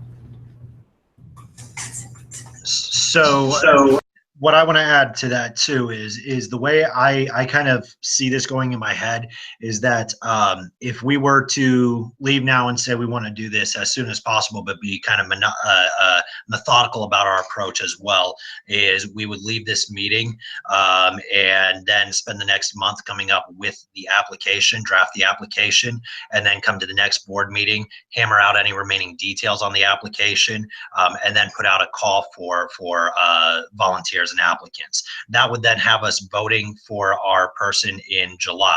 Now, this timeline could be moved back where we draft the application longer, we spend more time reviewing applicants, that sort of thing. Excuse me, that would be voting in August. We would say turn in applications by the July meeting, vote in August. So we could push that back if we wanted to wait longer, but the simplest methodical way that I can see it is that we don't do anything, we don't bother appointing until August would be my input. That would give them, through the holiday season and everything else. And mind you, a lot of the affiliates have already appointed their members. And it's not that we're slighting anybody. I just want us to make sure that we get the most qualified person. So my proposed timeline, go ahead. My proposed timeline is that we draft an application, come to the next board meeting, review that application, and then kind of determine our next step from there. And that's going to be for my next point as well. So as far as the LPCO platform and C&B committees as well. So I just want to throw that out there and go for it. Is that something that you're volunteering to put that together? He already volunteered me to do that, but Well, I mean, to be fair, I don't mind assisting Karen Ann with this, but her having gone through the pitfalls of the LNC kind of process and her unique perspective on it, I think makes her very uniquely qualified to at least head this up or offer some guidance to whomever decides to take it up. And you guys, if you paid attention to past board meetings, past recordings, I'm not one to ever put something on Karen Ann. She does plenty, but in this situation, I kind of think that she is the most qualified. Kevin? Yeah, I think what you're talking about basically is kind of a process that would have an extended time period. I think that probably a beginning process would be to create a timeline with specific targets. Start the process now. Probably the first step in that timeline is to create this questionnaire and to really put some structure behind instructions for the applicants as to what we believe as a board that the party stands for and how they would respond to that. And then a timeline that says, well, accept applications between this period and this period. And we may not make a final decision until, if you want to do February, I'm fine with that, whatever your recommendation is. But to actually lay out that timeline with specific milestones in advance so that everybody kind of understands the process and the time involved. That's exactly my goal, Kevin. I wanted to make one correction to what Richard said. The majority of the affiliates have not named their applicants. 15 affiliates have automatic platform seats. This number will be give or take a few. I think 5 or 6 have named them. So the majority have not named them. However, the state that is notorious for waiting to the last minute has in fact named theirs. I expect in the next couple months they'll start to be named. My personal recommendation would be a November timeframe for naming. We not only get to name though an appointee, we also have the right to name an alternate. We also have the right to name as many alternates as we want in ranking order. You can have first alternate, second alternate in case for some reason you think the ones you chose might be meeting unfortunate ends. But what's an advantage, at least, to having the first alternate, from what I understand, they get to participate in debate. I've learned being on the LNC, the vote isn't the most important thing, the debate is. So having a couple Colorado appointees being able to participate in debate is pretty important. Okay. We are way, way, way beyond time. Do you want to make a motion on the time frame on the November? Why don't we do this? Why don't we, I move that we begin drafting an application and that we have an application ready by July. Okay. Okay. Second. Any objections? Okay, that passes. Point of information, Karen Ann, are you willing to take this up, or is this something that maybe I need to take up? My concern being if I take it up, that I do intend to apply and I don't want there to be any perceived bias. I would suggest, Richard, since you're intending upon applying, that my personal suggestion is to avoid bias, that you would not be involved in this process. But though you have every right to be, Roberts doesn't require it or anything. I could do the application and then board members could solicit, put in questions that they would like to see. I would like everyone's potential questions to be on this application, even if they conflict. Meaning, one issue might be important to me. Well, conflict's not the right word, but let me just throw out the issue here of immigration, because it's something, and I don't mind showing this. Most of the appointees here, right, that are on the committee, including yours truly, want to see our immigration plank made substantially more libertarian. It's somewhat of a Republican dog whistle right now, and it's making us very friendly to the alt-right. And I want to make the Libertarian Party not very friendly to the alt-right. And that is kind of the view of the applicants that are on the committee right now. But say some of you guys disagreed, the question on the application could be, what is your view on the immigration plank? Some of us will be looking for one answer and we would vote accordingly, and other of us would be looking for another answer. But I could start the application, we bring it to a board meeting, we make sure everyone who has a specific thing they would like to hear from it gets included and it gets sent out. So I think it's relatively simple. So to clarify, you're willing to kind of do that initial application? Yeah, and then come get the input from everybody, because I really do think this needs to be a board thing, not an individual person thing. Because what's important to me is not going to be important to everyone. Karen, is that something you can get out to everybody by email before meetings so everybody has a chance to look it over? Yeah, we're talking about July, so yeah. Yeah, and that's my thought. If you could have that ready by June's meeting, that would give us all of the month of June to kind of tweak it and have it finalized by July. Sure, because I already have it halfway done for what I asked the LNC appointees already. Okay, good. Next one is also yours, Richard, applications for LPCO platform and CMB committees. Okay, so on that one, we don't need to rehash a lot of the same discussion other than it's from more of a Colorado point of view. Do we want to do a similar application process? My thoughts on this would be that I'd like to get Colorado appointees for Colorado committees assembled as quickly as possible. There's not as much politicking in Colorado as there is at kind of the national level, and I would like to get these committees formed as quickly as possible and chairs appointed and all of that. The question is do we do a formalized application process, or do we do what we've done in the past and simply have people submit their names? Well, after being through the LNC thing, I have come to the opinion that we were a bit too loosey-goosey before too, and that the board should have a more, it wouldn't be quite as detailed, but a more formalized application. But here's the reality of it. Let's say we just ask for names. Every board member here has the right to privately contact that person and ask them about things, because that's what I did on the LNC. When the application was not up to my satisfaction, I just privately contacted people. But do we really think we need to appoint committees so early, Richard, is what I'm asking you for Colorado. For platform, I don't, before our platform was a hot mess, I think we have a pretty organized platform right now. We didn't get through everything. But do we really think our documents need that much change? I mean, that's a board decision. Do we think they need a year? That's up to you guys. Well, it's less than a year now. Our convention will be March-ish. So, and my thoughts on that would be maybe we don't need a full year, but if we did a kind of situation where we called for volunteers in this next month, and then we reviewed those candidates by next month, we could have people having their first meetings end of July, or possibly in August if we wanted to even push it back further.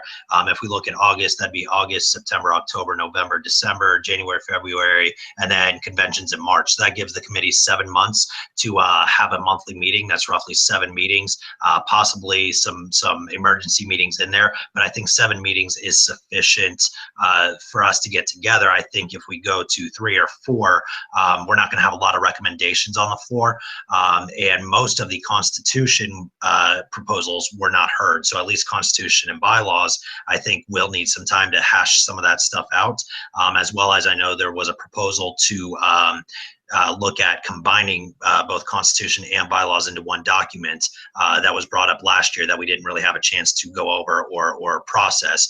And so for that reason, I think at the very least, C&B needs to be looked at. And if we're looking at C&B, I would say we probably need to look at platform as well. Even if platform doesn't have that many recommendations, at least the committee's there, and the membership on that committee is welcome to discuss if they have anything to discuss. Otherwise, it could be quick 5-minute meetings, anything to add, and if not, then move on from there.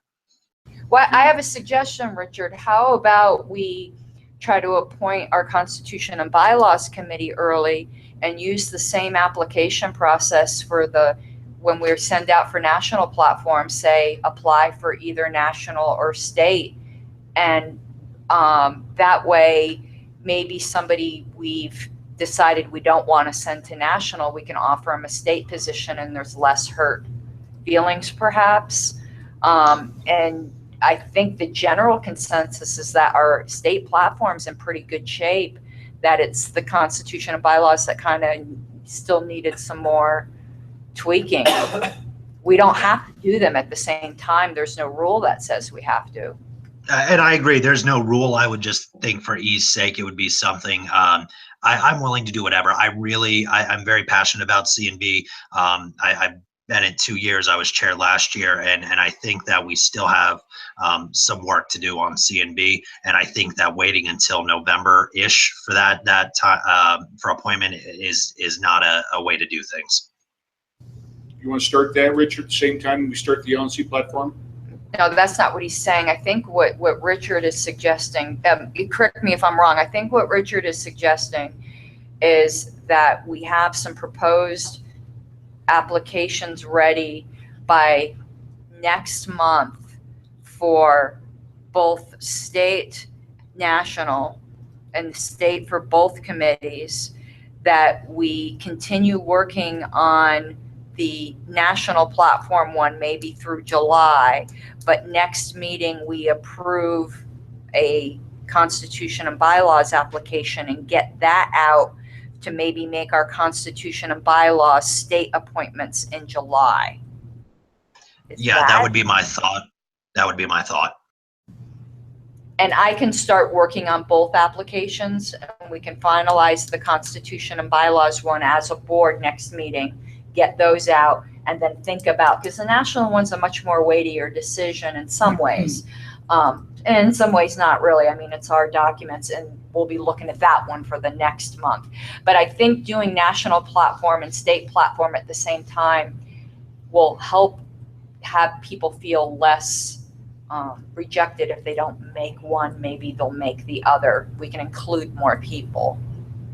And I kind of like that timeline too, because I think most of our membership would agree that our LPCO platform is pretty darn good, and there's always the opportunity to do membership submissions as well. It's really the BNC that I'm really I really want to make sure we have an opportunity to look at. So if you're willing to, I heard you mention come up with the application for BNC by next month too, I would like to move forward with that if there's no objection. Okay, anybody have any other input? No objections? Okay, we're running with that.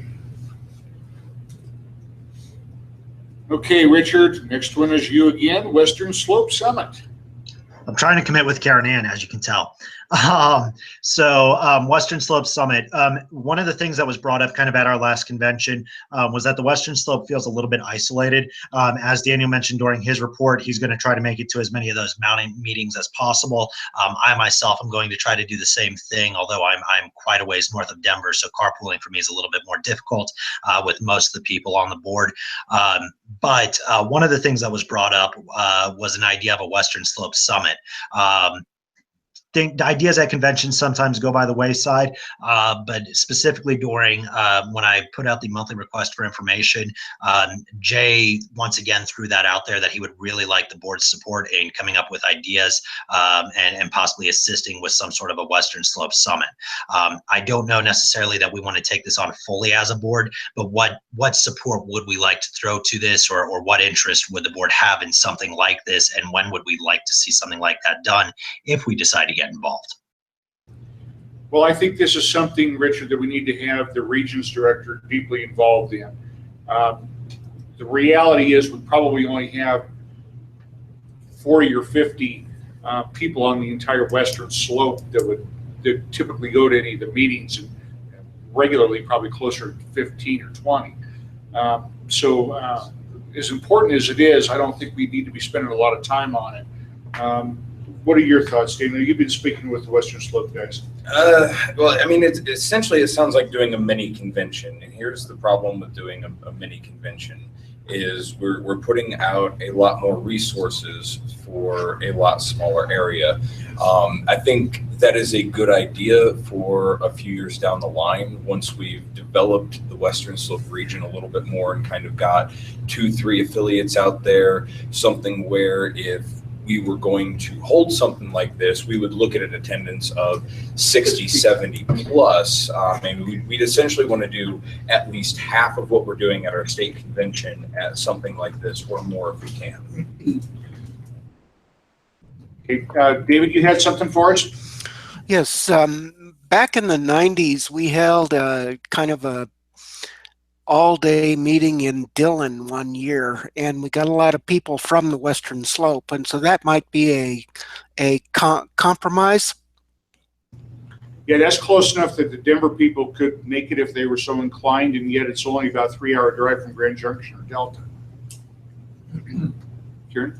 This is kind of a combined thing with the agenda item I had last. I think something maybe we could start is, I had said this last year and I'm re-bringing it up again this year, is that once a year we should have a board meeting in that area. And that could be a feeler for what kind of interest there would be, that we just, let's do a board meeting out there and see how it goes. Not some big event, just a board meeting, and maybe in Dillon or wherever, and see what kind of interest there is. Frankly, I think that's a wonderful idea. I think they'd get buy-in from all the Western Slope counties, and frankly, give us a little bit of a breather to throw something a little bit different into it as well. Mike? We did at one time have our convention in Montrose in order to appeal to the Western Slope people. And we got a whole bunch of people to drive from Denver to Montrose for the convention. We got 4 people to show up from the Western Slope. So it was not as successful as we'd hoped. Well, and to be fair, I mean, I don't know what the numbers were then, but I can tell you Jay is certainly dedicated. Debbie Schum is dedicated, and Mark Montoni. I can name 3 right there that will go, and I'm sure that they would be willing to bring buddies upon buddies if they could, and try and get their groups involved. And that only includes the people that we know about. So I maybe a Western Summit isn't the right way to put this, but I do like the idea of a board meeting out there.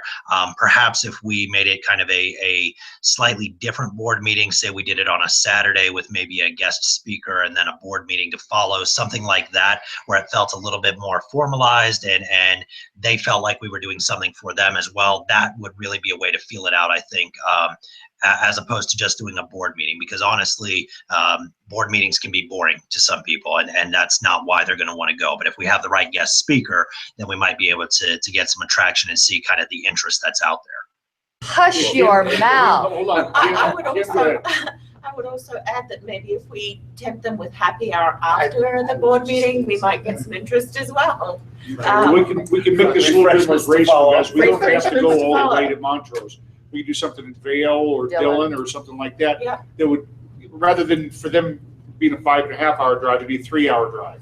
And it'd be close enough for us that it wouldn't put a 2-day burden on us where we have to get a hotel. Yeah, maybe a Sunday. Yeah.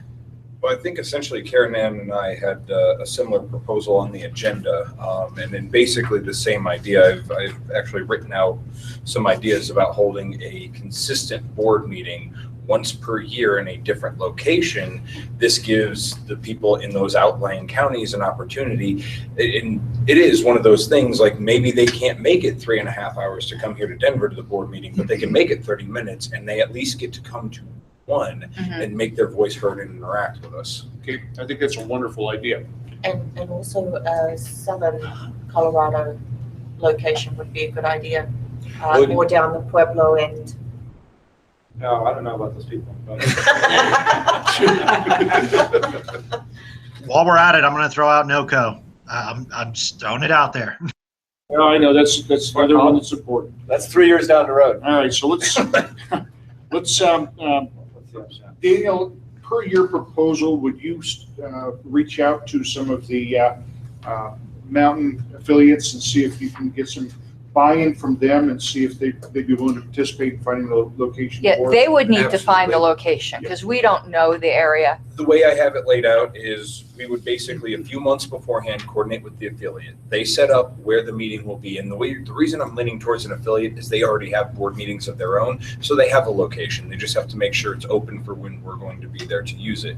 And then we handle maybe renting a bus, we carpool, something like that. But we handle the transportation out there. I think at most per trip, maybe $300-400 is what we look at expending, which is not very much when you consider the benefit that we're going to get from it. Okay. You to start on that? I will. Okay. Hey, Wayne. Yeah, Mike. I like the idea of the proposal that Daniel has drafted. Yeah. But since we are going to be doing this in out-of-way location, I agree we should add additional time for a reception or something to get to know the people of that community. The Colorado State Board of Education does that once a year. They'll have it in one of the 7 congressional districts instead of in downtown Denver. And they'll do it, not only do they have a reception, but they'll extend the public comment period as well. I think that's kind of what Kim was alluding to. Yeah. She was focused on at the bar. Yeah. Priorities. But I just think the language needs to be in there. Yeah. So that way the affiliates in that district know what's on them to, when they're looking for a facility. Okay, great. All right. Sign waves, communications. I could have brought this up during Outreach's report, but I wanted you to think about some cheap, quick type of volunteer-driven outreach events we could do, where we just show up on street corners at some place with Libertarian issue sign waves. People tend to love that. It doesn't cost us anything except for having some signs, and once we have a certain corral of them, we've already got some taxation assessed ones from Douglas County that we could use. It's a cheap. How did that go? Just You know, how many people showed up? I judge things differently than Wayne does. Wayne will tell you it didn't go well, and I'll tell you it went fantastic. To me, if you get a couple people out there excited to do something, it's gone well.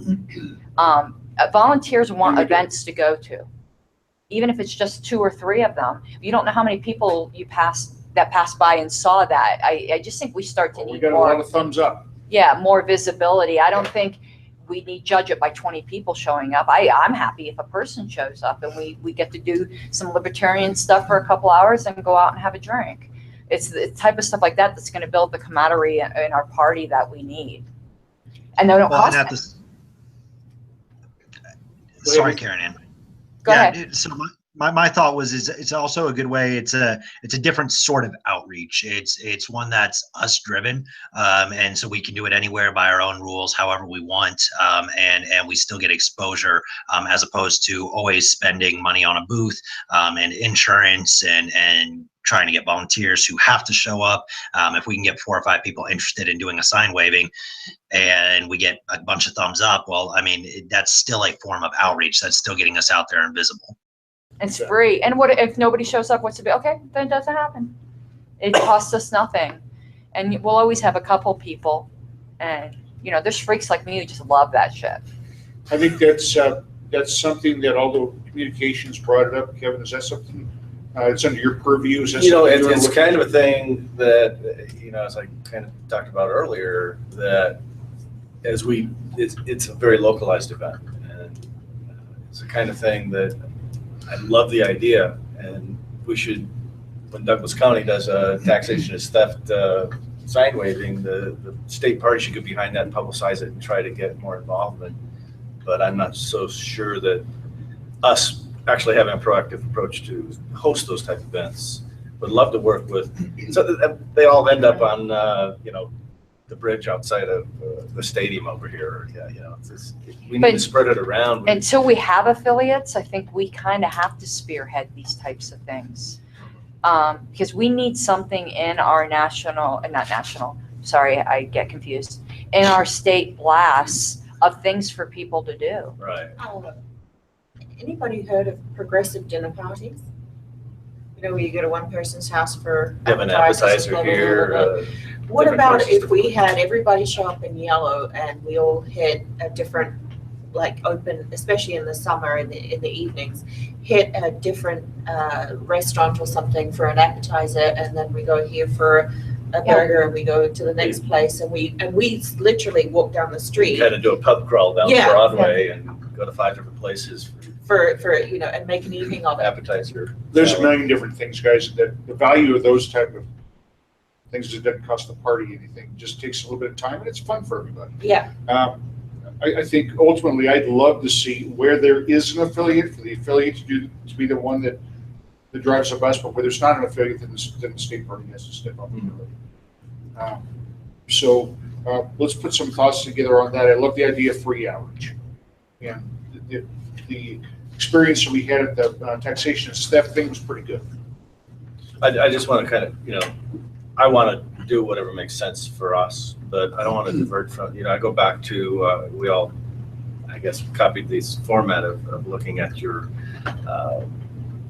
direct responsibilities according to our bylaws. And I was surprised when I read the responsibilities outreach director, because primarily there's some things on there that I didn't have a clue we were supposed to be doing. The speakers panel. We haven't done that in years. Spending time with trying to recruit from students and organizations at high schools, colleges, and universities. So those are key things that are in my job description, and I don't want to get so tied down with putting a sine wave together on the corner. That's why you need volunteers to help you, so that you're the director and not the ones doing all the work. And frankly, you're not going to get to all those things. No, I mean, but if somebody comes to me and says, "Hey, we'd like to do a sine wave," hey, I'll back you 100%. But I'm not going to waste a whole lot of my time trying to organize and get this thing together. I'm sending to you a manual that Rich Anderson wrote on how to organize a sine wave. I've heard Rich is very encouraging Hold the on, John, affiliates to do a sine wave event can help to give them something to do and help them grow. And I agree with, I don't think that we should be doing all this stuff. We should be trying to grow up to the, to the ends of the state. Affiliate, the development group, that's our volunteer. What can I do to help you make that happen? And I'd rather see the 100% development behind groups do all this stuff if possible. Perhaps that's also an article for the newsletter. Outreach ideas, or Liberty. Yeah, I'm going to ideas. send to membership that manual as well right now. Oh, by the way, Daryl Dingus did show up at St. Cloud. He had a beer in his hand, and it was just after the rainstorm. So you had warning. Sure that was beer? It was Kata Light, I think it was. Okay. History project, is that something that you want to go over tonight? No. Yeah, just very quickly, the records are here. They're in Parker. I will be continuously advertising for volunteers. Beatrice is going to be taking over the what's remaining of when we went through the Colorado records of what still needs to be digitized there. But you'll be continually seeing references to recruiting volunteers for that, because I think that's a big deal for Colorado. History Project is already, and Colorado got a mention in the Washington Times already because of this. Colorado Public Radio is interviewing me about it on Wednesday, and the Colorado Independent will be doing an article on it. Things like this, like the ballot selfie case and stuff, that not entirely political, but yes, political, that's going to be getting us attention. Out of the call for volunteers, I will say Mark Montoni drove, 6 hours to come help with that project. Detroit. I have a question on that. We've got some things that were in the trailer that may have some historical value to the party. There are two large Gary Johnson posters. One of them was signed by Gary Johnson. I think it was either the 2012.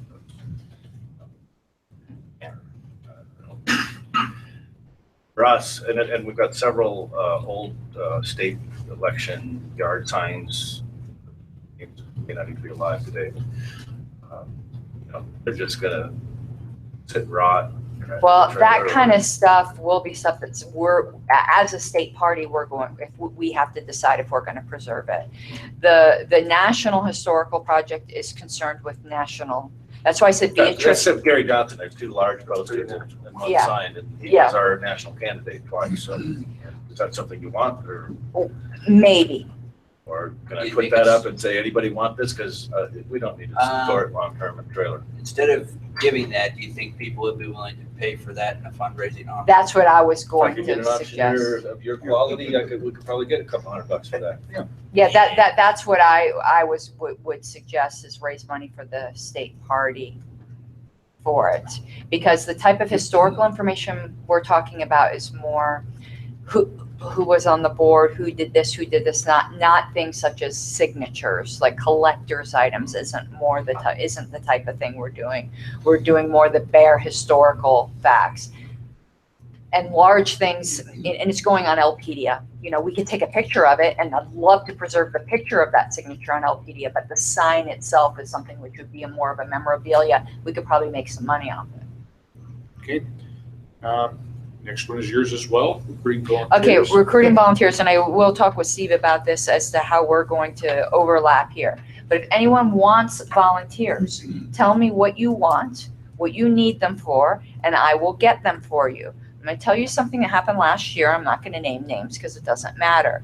But everyone kept telling me they wanted a volunteer. I got them the volunteer. I tried to put them together. They didn't communicate with the volunteer, and because I was their point of contact, they harassed the hell out of me for the next 6 months because they want something to do. I am not putting my name in recruiting a volunteer. If I'm going to pick on you because I'm looking at you, because Daniel says he wants a volunteer, I give it to him and then he doesn't communicate with them. Not doing that.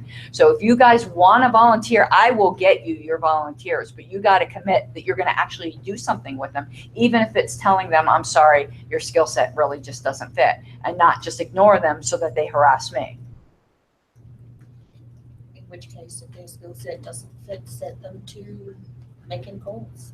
Yes, to something, but I will get you volunteers if you want them. Just email me and tell me what you want, and I'll get them. I got a girl for you. Sarah Cannon is her name. Yeah. Okay. I don't know if my kind of leadership is what you want to subject her to. All right, next one. Point of order. Go ahead.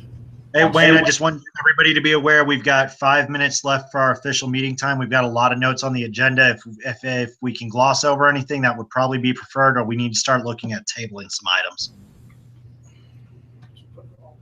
Well, right now, button making supplies, how much of a Okay, priority is that? I would like to move to have the authority to spend up to $70 to purchase button making supplies, as I would like to take on the project of making some buttons for our outreach booth. I've gotten pretty good at it, and it's my stress release whenever I get mad at anything. It's very nice. I have a huge bag of supplies. Do you? Yes, that I will donate to the party. Okay, well then we'll table that to next. Will you bring them next Okay. meeting? Okay. All right. That will be tabled to the next meeting. I already talked about national membership. National membership communications, quickly, please. Already talked about it. Okay. Nation builder use communications again. We're supposed to have a meeting with Jay, but that is. Yep, that can happen. David, for your behalf, Jay closed on his house today, so he will have time here pretty quick. If you want to reach out to him and schedule something, I think he's going to be able to talk with you now. All righty. We All right, did Joe next- Johnson. Next one, we have regional representative regions. All right, I did actually want to go over, hope to go over this tonight. So we're growing to the point where we're going to start putting more infrastructure underneath the state board level and more control. I want to look at the metro region, which currently has 3 affiliates in it and a very fast growing dedicated group in Denver, getting started. They're our best candidate for this. But before we can do this, we actually need to set up the parameters for it. I sent out an email that had some of them laid out. I'm not married to any particular idea on this. I'm open to any kind of suggestions on it. Right now I have it set where up to 5 candidates would be presented by the regional representative to the board, and then the board votes on who they would want for the regional representative position, as opposed to just making it an appointment of the region's director. I've got it set as a 1-year position. I'm assuming something like this would go in the policy manual, which we don't have yet. Yep. Why don't we do this? Would you send that out in the form of an email to everybody? And everybody, if you would, take a couple minutes to review what Daniel has. respond to that with your ideas on how you can improve upon it or whatever you want to do. And then Daniel will have more information for us at the next meeting. By next month, I hope to have something that we can, well, hopefully vote on to submit for the policy manual when we get it. Okay, good. We might be able to get one more in. Board Outreach Initiative, that's also you. That, we already covered that, Okay. so. A point of information, we did not get to a lot of things here. If any 3 board members call for an online meeting, we can always do that mid-month. I've always felt we didn't meet enough. Just getting that out there. If there's anything anyone felt we needed to discuss that we didn't, 3 of us can get together, call for an online meeting through GoToMeeting and cover more stuff. Well, guys, we could probably get through the rest of this in another 10 minutes if anybody would like to move to extend the meeting 10 minutes. So moved. Okay. No objections? All right, we're going to extend by 10 minutes. All right, elimination of fees for affiliates or development groups. Guys, I have this is something that I kind of have a strong opinion on. Jay, when he was chairing the group last year, he was all about collecting money from the development groups and affiliates. I am very strongly favoring us getting much more involved in helping them. So in my opinion, we should take away any type of a barrier that we're putting in the way of them growing their group. So I propose that we just go ahead and suck it up and not charge them that $15 a month.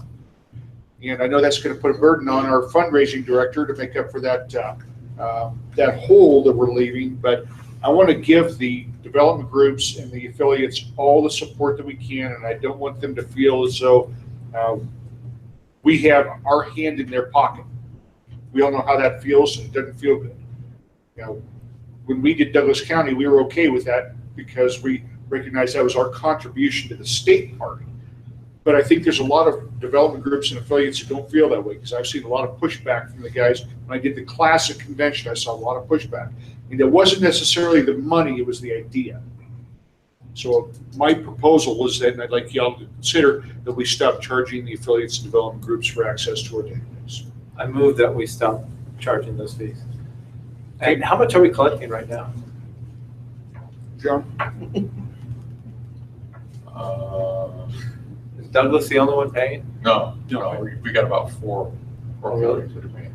So we're looking at $60 in cost. Point of information, is this just for the database? Because Douglas also hosts their website on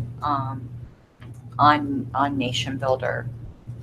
Okay, well, that's something that if we're going to have, if they're going to host their website through Nation Builder, then a small cost would be passed on because that's a cost that we have. Well, do we incur a cost? Yeah, but now I'd like to add another, if you would allow me to explicate, because that's not technically a point of information. Yes, true, it would cost any affiliate money to host it elsewhere. The state is getting benefit from it because when people come to the Douglas County site and their information is captured because they want more information about Douglas County, it goes into the state database and they end up getting the state newsletter. So I actually would, well, we don't have a second on Mike's motion, but if there is a second, I'm going to move to amend it. Is that a second? No, I just said fees. I didn't say specific. I thought you said for database. Well, Oh, okay. I think there should be a little more explanation as do we incur fees for that usage? When we host, when we allow them to host, does it cost us anything? No. Nation Builder doesn't charge us any licensing for additional. No, at some point they will. We're not at that point. Well, until it starts costing us an additional money, then I'm going to hold to my line. I don't want to charge them for anything. If it doesn't cost us anything, I agree. Second Mike's motion. Okay. Any further discussion? Well, and I apologize. My internet cut out, and that's just part of the problem of using work internet. But my question is, and it may have already been addressed, is how many websites do we get under our current subscription? And based on that, do we have enough memberships to really open this up to every county and not charge? Okay, there where things get sticky, I might not be exactly right. I think it's 10 websites. David confirms it's 10. It's 10. The only affiliate that's taking advantage of using the website portion is Douglas. And part of the reason for that is that Nation, David will also confirm this, Nation Builder websites are a royal pain in the ass. The advantage to Nation Builder is the database. You really need somebody who knows how to use Nation Builder to do a Nation Builder database. Website, the only reason Douglas has it is because of me. WordPress sites are much easier. I doubt we'll ever have more than 10 affiliates who want to go through doing a Nation Builder site. But I would say we can cross that bridge when we come to it. We have one right now doing it. At this point, the database is the most important. There are other places where the affiliates or development groups can host their website. So at this point, I don't think it's worthy talking about anything beyond the database. Okay, so I have another question then. How many admin logins are we permitted to have on our current subscription? Karen? I believe that's unlimited. If that's unlimited, that's good. So then who's going to be, is David willing to take on the responsibility of making sure that the 20 plus counties that we have a contact person in don't go in and mess up the database? Okay, I've spoken, are you asking me to? Yeah, go ahead. I've spoken with David about us doing backups so that we could restore, because right now that's really not something we have been doing. So David would need to do backups so that if we saw there was hanky-panky, we could just have a restore point. Well, for that matter, guys, and this is just another idea, if we allow them access,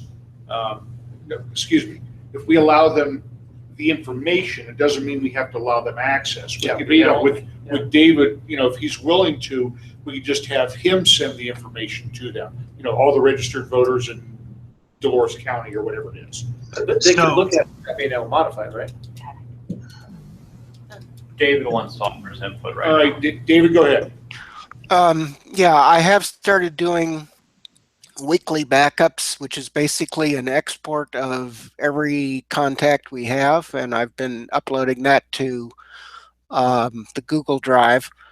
Right now, it's pretty simple for me to do the exports that people want. As we have more and more requests, we may have to reconsider that, but right now it's not a real problem. Okay, well, David, if you would take a few minutes or as long as you need and let us, send me an email what your thoughts are as to what the most graceful way to do this that's going to make it the easiest for you so that the database doesn't get messed up, number one. Number two, that the affiliates and development groups will have access to the information that they need, whether it's through you or not.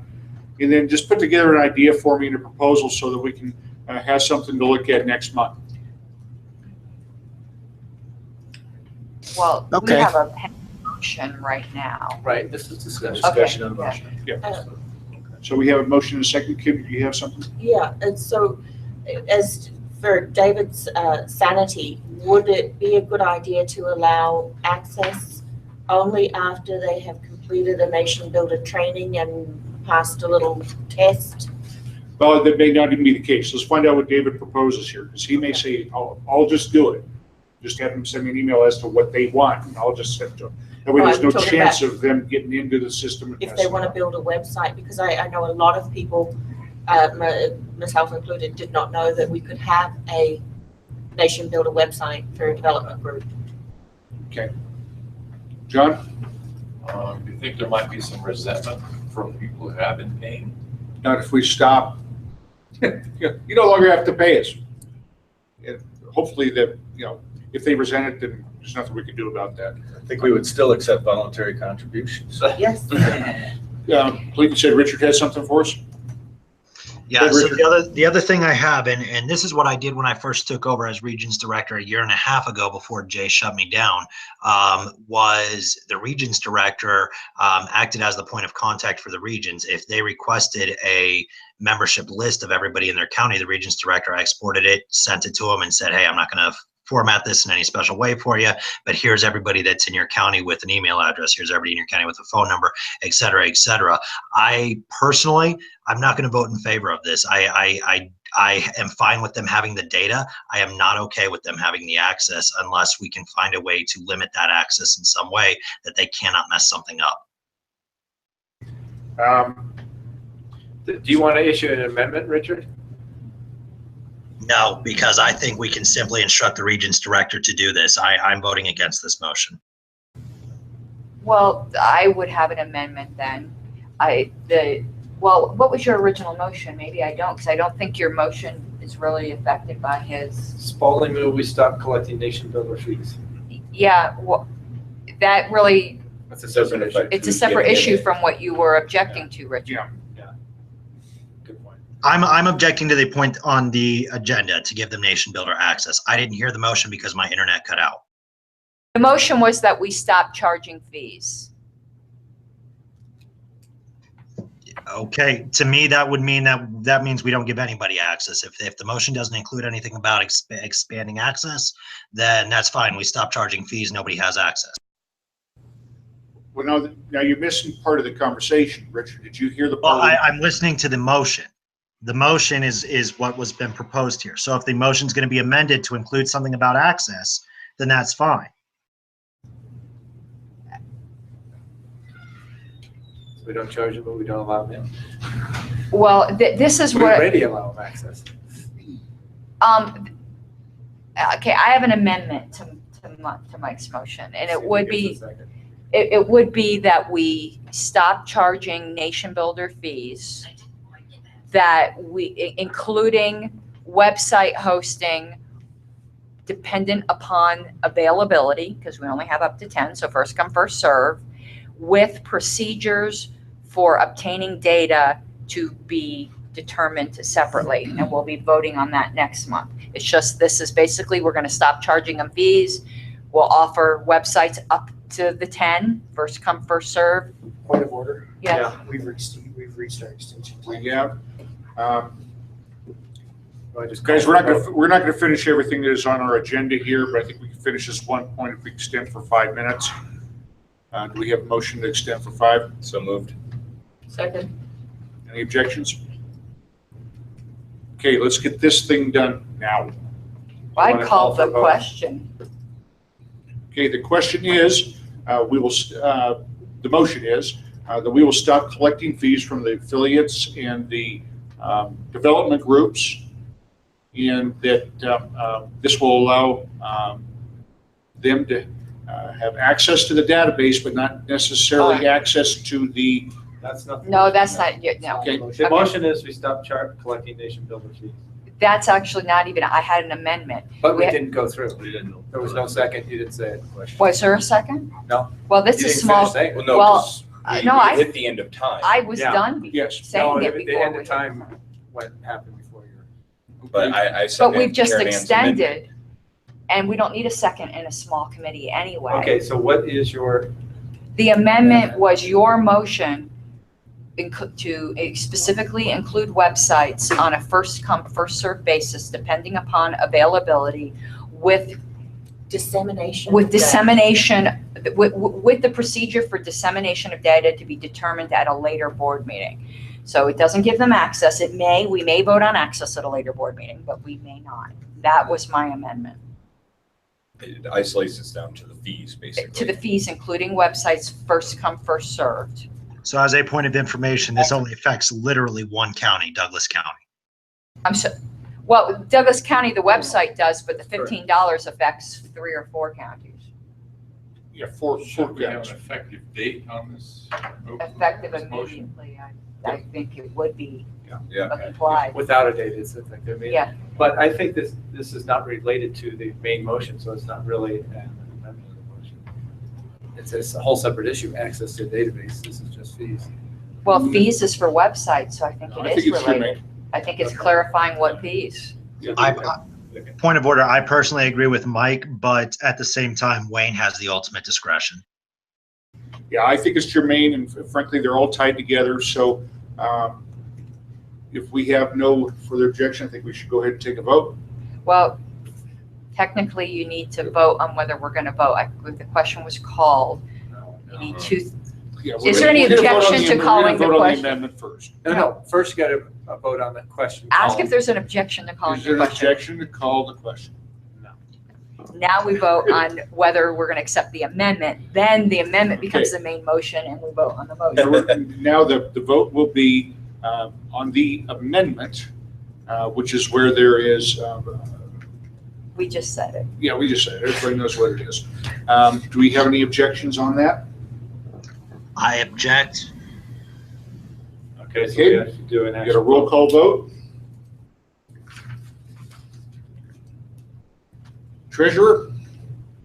Yes. Or I guess, Richard, I'm sorry, I should have asked you first. I know your vote is going to be no, but. Yeah, my vote is no. And just as a point of information, the way everything's worded that we've agreed to at this point, passing this makes it so that Weld County no longer has access to the database and anybody else does, because we've decided that we're going to vote on access later. No, that's not the way I read this at all, is it? Yeah, that is the way it was worded.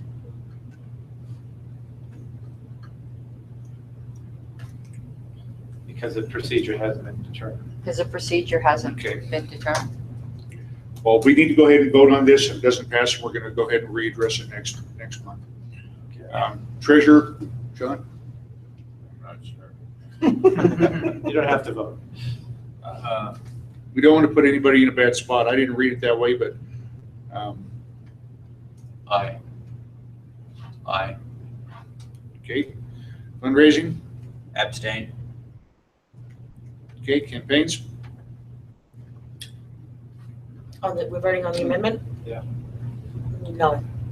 Okay. Outreach? Yes. Regions? Yes. Legislative?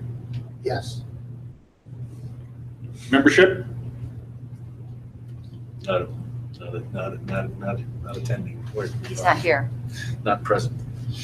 Go. Communications? Yes. Records? No. Okay. What was your vote, John? Okay, we got 5-3. That passes. Well, the amendment passes. amendment Now passes. you need- Now we're back to the main motion, which is we'll stop charging fees to the development groups and affiliates. As amended. as amended. As amended. Okay, do we have any discussion on that now? So this is going to terminate access for the people who have it now? Not as. Point of order, yes. As it reads right now, if we eliminate those fees, the only way they have access is by paying those fees. We have no other process to give them access. Well, yeah, we do. David could give them access, as we have had David do to some of the smaller development groups without a charge in the last couple of months. So Dave, They'll still get the list. they'll still get the list. They just won't have access to get into the database themselves. Unless we Yeah, determine. exactly. Yeah, and David has already said that he'd be willing to help us, and, and he's done it in the last month. He's given a list of county contacts to counties that didn't have that before, we didn't charge them for. Anybody that has a username and a password has access, right? No, they don't have admin access. So you have to have a special level of access before you can get into it like that. Before you can download lists. But David's willing to do the downloads of these lists. But, I mean, this motion isn't going to take away any existing access. That has to be actively done. You'd have to go cancel administrative. Are we gonna do that? That is, David has already said he's willing to do that for us. We wanna do that. Well, at this point, I think we need. That's what we're voting on, John. That's why I feel the way I feel. Richard, you don't feel as though you think putting that on David is too much of a burden for him, or what is your concern? My concern is that we don't have a process and we're trying to rush through this. We've already gone past our 5 minutes, so we're already outside of time anyway, and that we shouldn't be having this discussion until we get David's recommendations next meeting. All right, procedurally, can we, I have a quick question. well, hang on a minute. Can we table this till next month? We have to vote on this motion first. Not unless somebody No. moves to adjourn. Privilege motion. That's right. That is true. Oh, we got a motion. We to got a adjourn. motion to adjourn. Second. Okay, do we have any objections? Okay, we are adjourned. That's all.